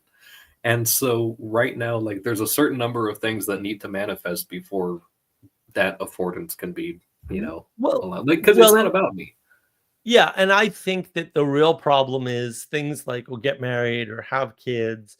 It's like I can show you people that have kids that are in the meaning crisis. That's not Right. hard. Like, Yeah. like the I think that's bad advice. I think Jonathan Peugeot, I love him. He can do almost no wrong in my eyes. Go to church is not a solution. I'm sorry. Like it might work for very many people. Like I totally get that, but also I don't think so. I think those effects are temporary. I think like the ortho bros are all going to blow out. I don't think any of them are going to affect the Orthodox Church negatively because they're all going to leave first. And I hope I'm actually right about that because if they stay, fundamentalist evangelical Protestants are not going to have a good impact on the Orthodox Church ultimately, right? Unless they get transformed, which, you know, God willing, they will. But if you don't have the intimacy crisis solved to a certain level, getting married and having kids is not a solution, but it does create a bunch of problems. And I Right. think that's actually where the key is that you have to solve the right things in the right order. And it's the in the right order part that people are going to be struggling with next. They're not yet because they still don't know the right things. That's why ARC is dumb. They're not even talking about the right things yet. Um, a few people are getting there, but you know, Peterson's not there. But then you have to solve things in the right order too. And sequence matters. And I know a lot of people don't understand sequence anymore, and I'm just confused by. I'm like, how do you not know that it matters what comes first and second and third? And they don't. They clearly don't. And I'm like, it kind of matters. Like it kind of matters that, you know, Crimea was 2014. Like you can't say the second Iraq war was a mistake or like was bad. Like you're just ignoring you're middle out thinking your way through a problem and ignoring what came before, which actually is like that's why there's no such thing as World War II. This is World War II. That's the dumbest thing in the world. Like you cannot think that way. Like there's a great war with a break in the middle because World War II doesn't happen without the Treaty of Versailles. Like flat out does not, cannot have happened, would not have occurred at all. Like the thing that caused World War II is World War I. Like so, there's no World War II. This is a dumb way to think about the world. It's the Great War, guys. It didn't end. There was a break in the middle. So yeah, and I mean, I think part of that is having some level of self-awareness, which you know Lynn shows here, right? Lynn, sorry, I am projecting. I just want a grandbaby from my awesome son. Right. And so yeah, I mean, we'll get Castle on it as soon as the book's done, Lynn. Don't worry. Once he has the book and implements it with, I think he's got at least three places he thinks he can spread it around right away. Once he's done that, like once he's gone through it, the rest will click, unless he gets sailing lessons before then. But then he'll have all the intimacy crisis stuff solved, and the women, there'll be so many women, he just won't even know which one to pick. It'll be great. But yeah, I just got to get through the next year and a half, I think, before I actually can't see beyond like maybe 6 to 8 months from now or something like that. And which generally means that, you know, there's, you know, not like a weird sort of like future telling type of stuff or any sort of thing like that. But when I'm not capable of doing that, it just means that I need to like focus on now and just kind of get the stuff done and everything. And so like if I just look at the way that a lot of things had kind of happened in previous experiences, that a lot of times it's like, well, once all of the certain projects get done and those products wind up going to wherever they're going to go, then there's a lot of new affordances that I couldn't possibly predict. So there's no, it's like it's folly for me to even try to plan that far ahead, because it's like I have no idea. Like there's stuff I want to do, there's stuff that I'm confident will happen, but it's not.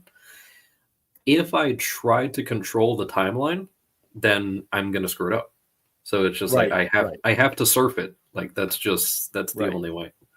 Well, when people I think when people talk about Kairos moment or the singularity, which is the same thing, by the way, so don't be fooled. That's what they're talking about, right? They're for people that can make predictions into the future that are reasonably accurate. When they can no longer see the long time frames, but only the short ones, that's because things are coming together. Mm-hmm. That's what that means, technically, right? Like that's what the indication is. And so that's what's happening to them. And that's why they use words like Kairos moment and singularity and things like that, because in the cycles, things come together and then break back apart. They don't really break back apart, but it looks that way, right? It looks like, oh, things come together. It's really what happens is a bunch of things collapse, become efficient, and then from your limited perspective, when that happens, because now you have a different place to stand effectively, a new space opens. And so it looks like things break apart, but actually what's happened is you just see a new layer of reality, and then you have to bring that together next. It's really what's happening, right? It's just like you've upgraded the puzzle and you just have to put a harder set of puzzle pieces together. Yeah. And you just keep doing that over and over again, right? And so you go from using up all this space to put the puzzle together, and now the puzzle's flat. And now all this space gets filled up by a new puzzle piece and a new board, and then you got to build a puzzle again, right? It's a bigger puzzle usually. Yeah. Sometimes a smaller puzzle. But yeah, that looks a lot like boom, boom, boom, but that's not what's actually happening. And that's why I think people are confused, because they see that and they project this other thing. And that's where it's useful to have those participations and then to be able to look back, because like I can remember seeing that motion ahead of me, or more or less being something like, okay, we're headed here. Like that's kind of I recall seeing that, and then you reach that point and then you get this, like at least a little bit of movement. But then when you look back, it's like no, it wasn't actually completely like that. There were some very important, like, pivotal points, but it didn't actually do that per se, And so like I can look at different, and they're not like regular intervals either, like I can look at 2.5, 3 years ago was the last time I had like a major one of those. But before that, it was like 5 or 6 years or something like that. Right. Or maybe it was a little bit less than that, but even still, it seems like it's maybe even a little bit more frequent, but also my level of participation and like frequency of participation has dramatically increased within the last year in everything that I've been doing. So also like the rate at which that type of motion is happening is accelerating quite a lot. So yeah, that's a natural sort of cycle of life. And it's like moving, right? Like, you have all this work to do to move, right? You got to break your house apart, put it in boxes. And when you get to the new place, you've got to so you've consolidated everything to move it. You move it, you get to the new place, and then you have to unpack everything. But then when you place it, it's placed. Yeah. Right. And and that just reminds me that Jesse hasn't been around, and I don't know if he's unpacked yet, but we have to do the damn Matrix video, and Jesse's holding me up now. I say that honestly. It's not my fault, man. The book club. We got to do the 12 Rules for Life book club. So that's that. I'm gonna plan that in the next week or so, Nice. and I'll get that. I'll get that all done. I gotta finish the book project so that you can edit it, and then once I finish my piece, it's out of my hands. I don't have to worry about it anymore. That means I can just erase it from my brain. Oh, Then move on to 12 Rules for Life, because there's a bunch of work I have to do to actually figure out how I want to make that go down, and then I got to fit the 6 weeks into the travel schedule and blah. But I think that'll work. I think a 2-hour thing, and then whatever, we'll probably leverage that. Yeah, but I think this is sort of, from my perspective, everyone else is probably screwed. But from my perspective, this will be a consolidation year. Everyone else is going to see more chaos because they're not understanding what's happening. But I've been feeling exactly the same way. Yeah, there'll appear to be more chaos than there is if you don't understand what's happening. You'll get a bunch of people were caught off guard by Zelensky throwing a temper tantrum, and I'm like, you obviously haven't been paying attention. Zelensky throwing a temper tantrum and days that end in Y have the same frequency. So I don't know what to tell you. I haven't even looked at the news. That he did it in the Oval Office, then you just haven't been paying attention to what's been happening. I don't even pay attention to the news, and it didn't surprise me. No, so I was like, I'm surprised you took this. Did you miss the fact that they already met with Putin and divided up the country?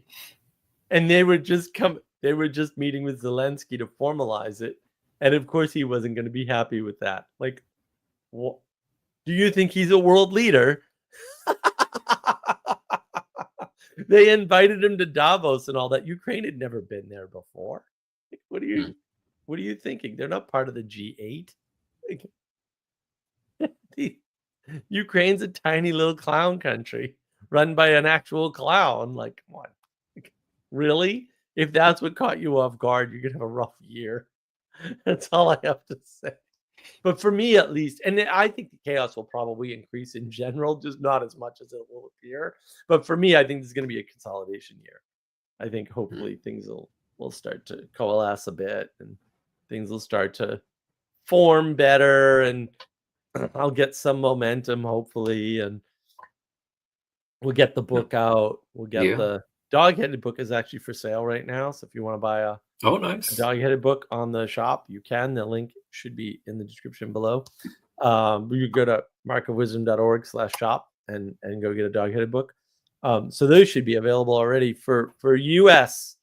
I have never been able to figure out how to do the sales in the rest of the world, because everyone's got stupid shipping. But we're working on it. I can't put any time towards that right now. But I'll get around to it after the book. After the book is out of my hair or out of my head, then we'll go ahead and try to get that shipping. But yeah, I don't know. What do you think, Castle? I'm gonna wrap it up. So what do you think about the chaos coming up and how it affects you personally, and then any other sort of wrap up stuff you wanna do? Yeah, so I definitely, the way that you mentioned consolidation year, just in January, I was kind of, there was this thing, because in the church they've announced that this year is it's the Jubilee year of hope. One of the first things I said is, you don't need hope when everything is running well. And not to be cynical, it's just that's actually the case, and technically true. Yeah. But it's no, it's good to hope. You're also looking forward to some good things. So I'm very much in that mode where you need hope when you're surrounded by chaos, but also when you're hopeful, it's an expectation. It's not I wish, or wouldn't it be nice or whatever, but it is going to get better. And also, depending on how well you're attending and engaging and not just sitting there and getting knocked around by the waves and everything, the degree to which you wind up getting, you wind up experiencing that chaos is a lot different than the people who are not paying attention, who are not doing anything about it. Right. These sorts of things. From the perspective of the person who's actually paying attention and doing something, being an agent, it looks like just more work. And like that's more or less what I've been experiencing. It's just more work. But it's not, oh, all these things are happening to me. It's just, oh, there's a lot of stuff to do. And so that's how I've been kind of experiencing that.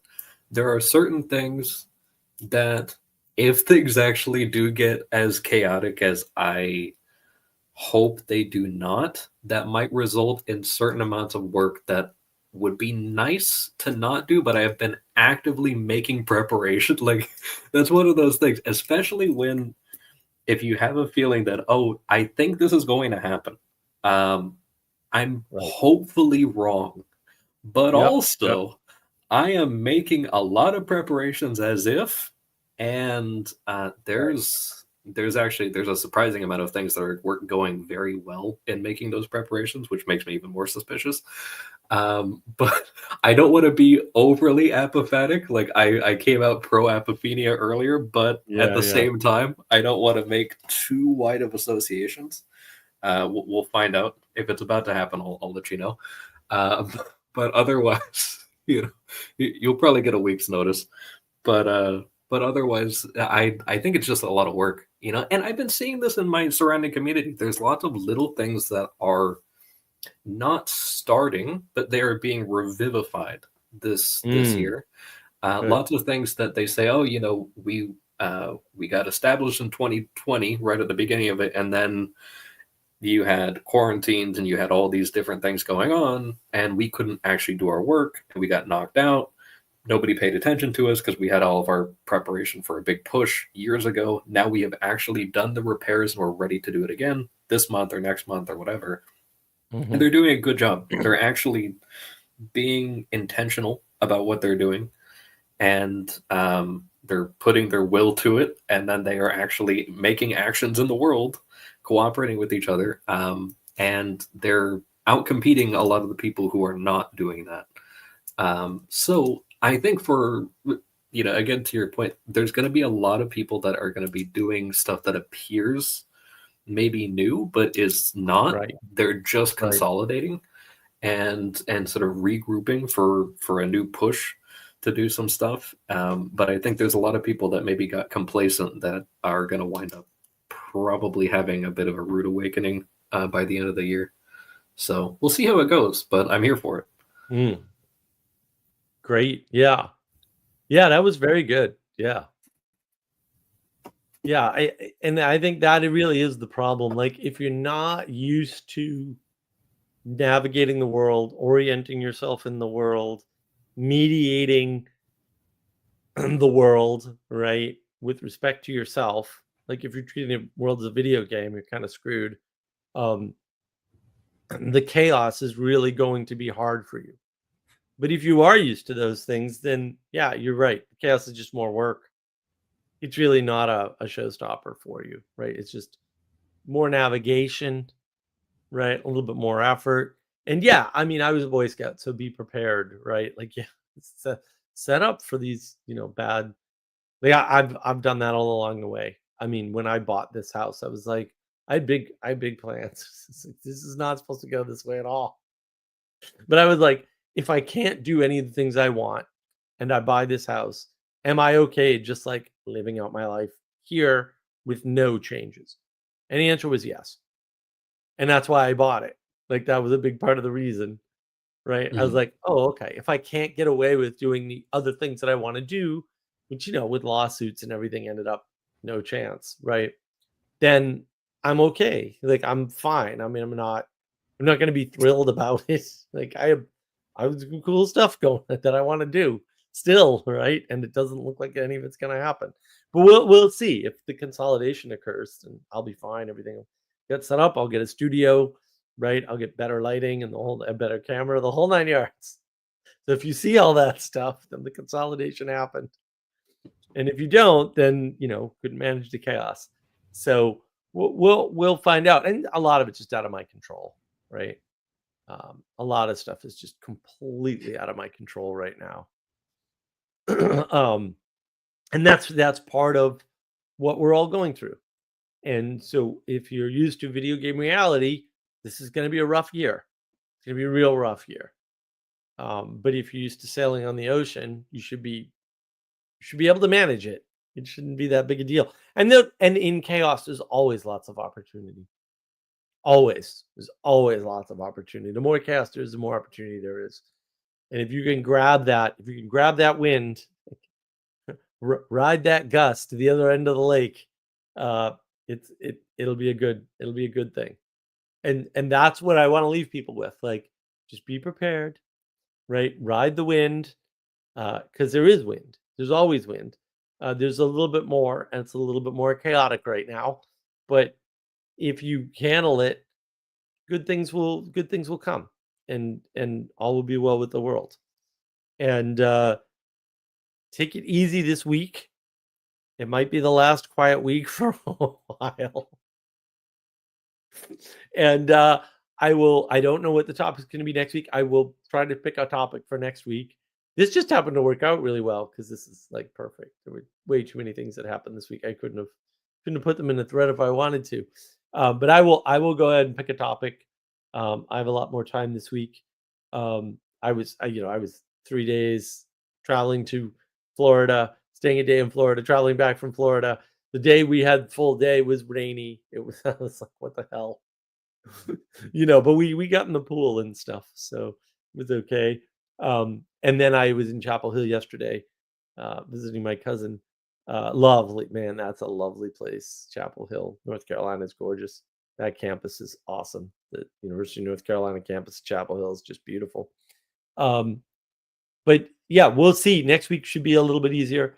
So everybody, keep your eyes on what's going on, and I'll try to get that book club together. Let me know if that's something you're interested in, right? Because we'll have to get a group together. We'll probably put the details on the markofwisdom.org website or something. And of course, there'll be stuff on the Mark of Wisdom Discord, as always. And just try to pay attention, because a lot of stuff is moving right now, and I don't think that's going to change for the better anytime soon.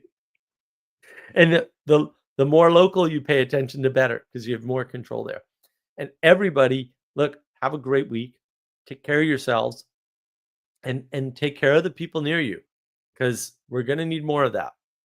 And I will see you next week.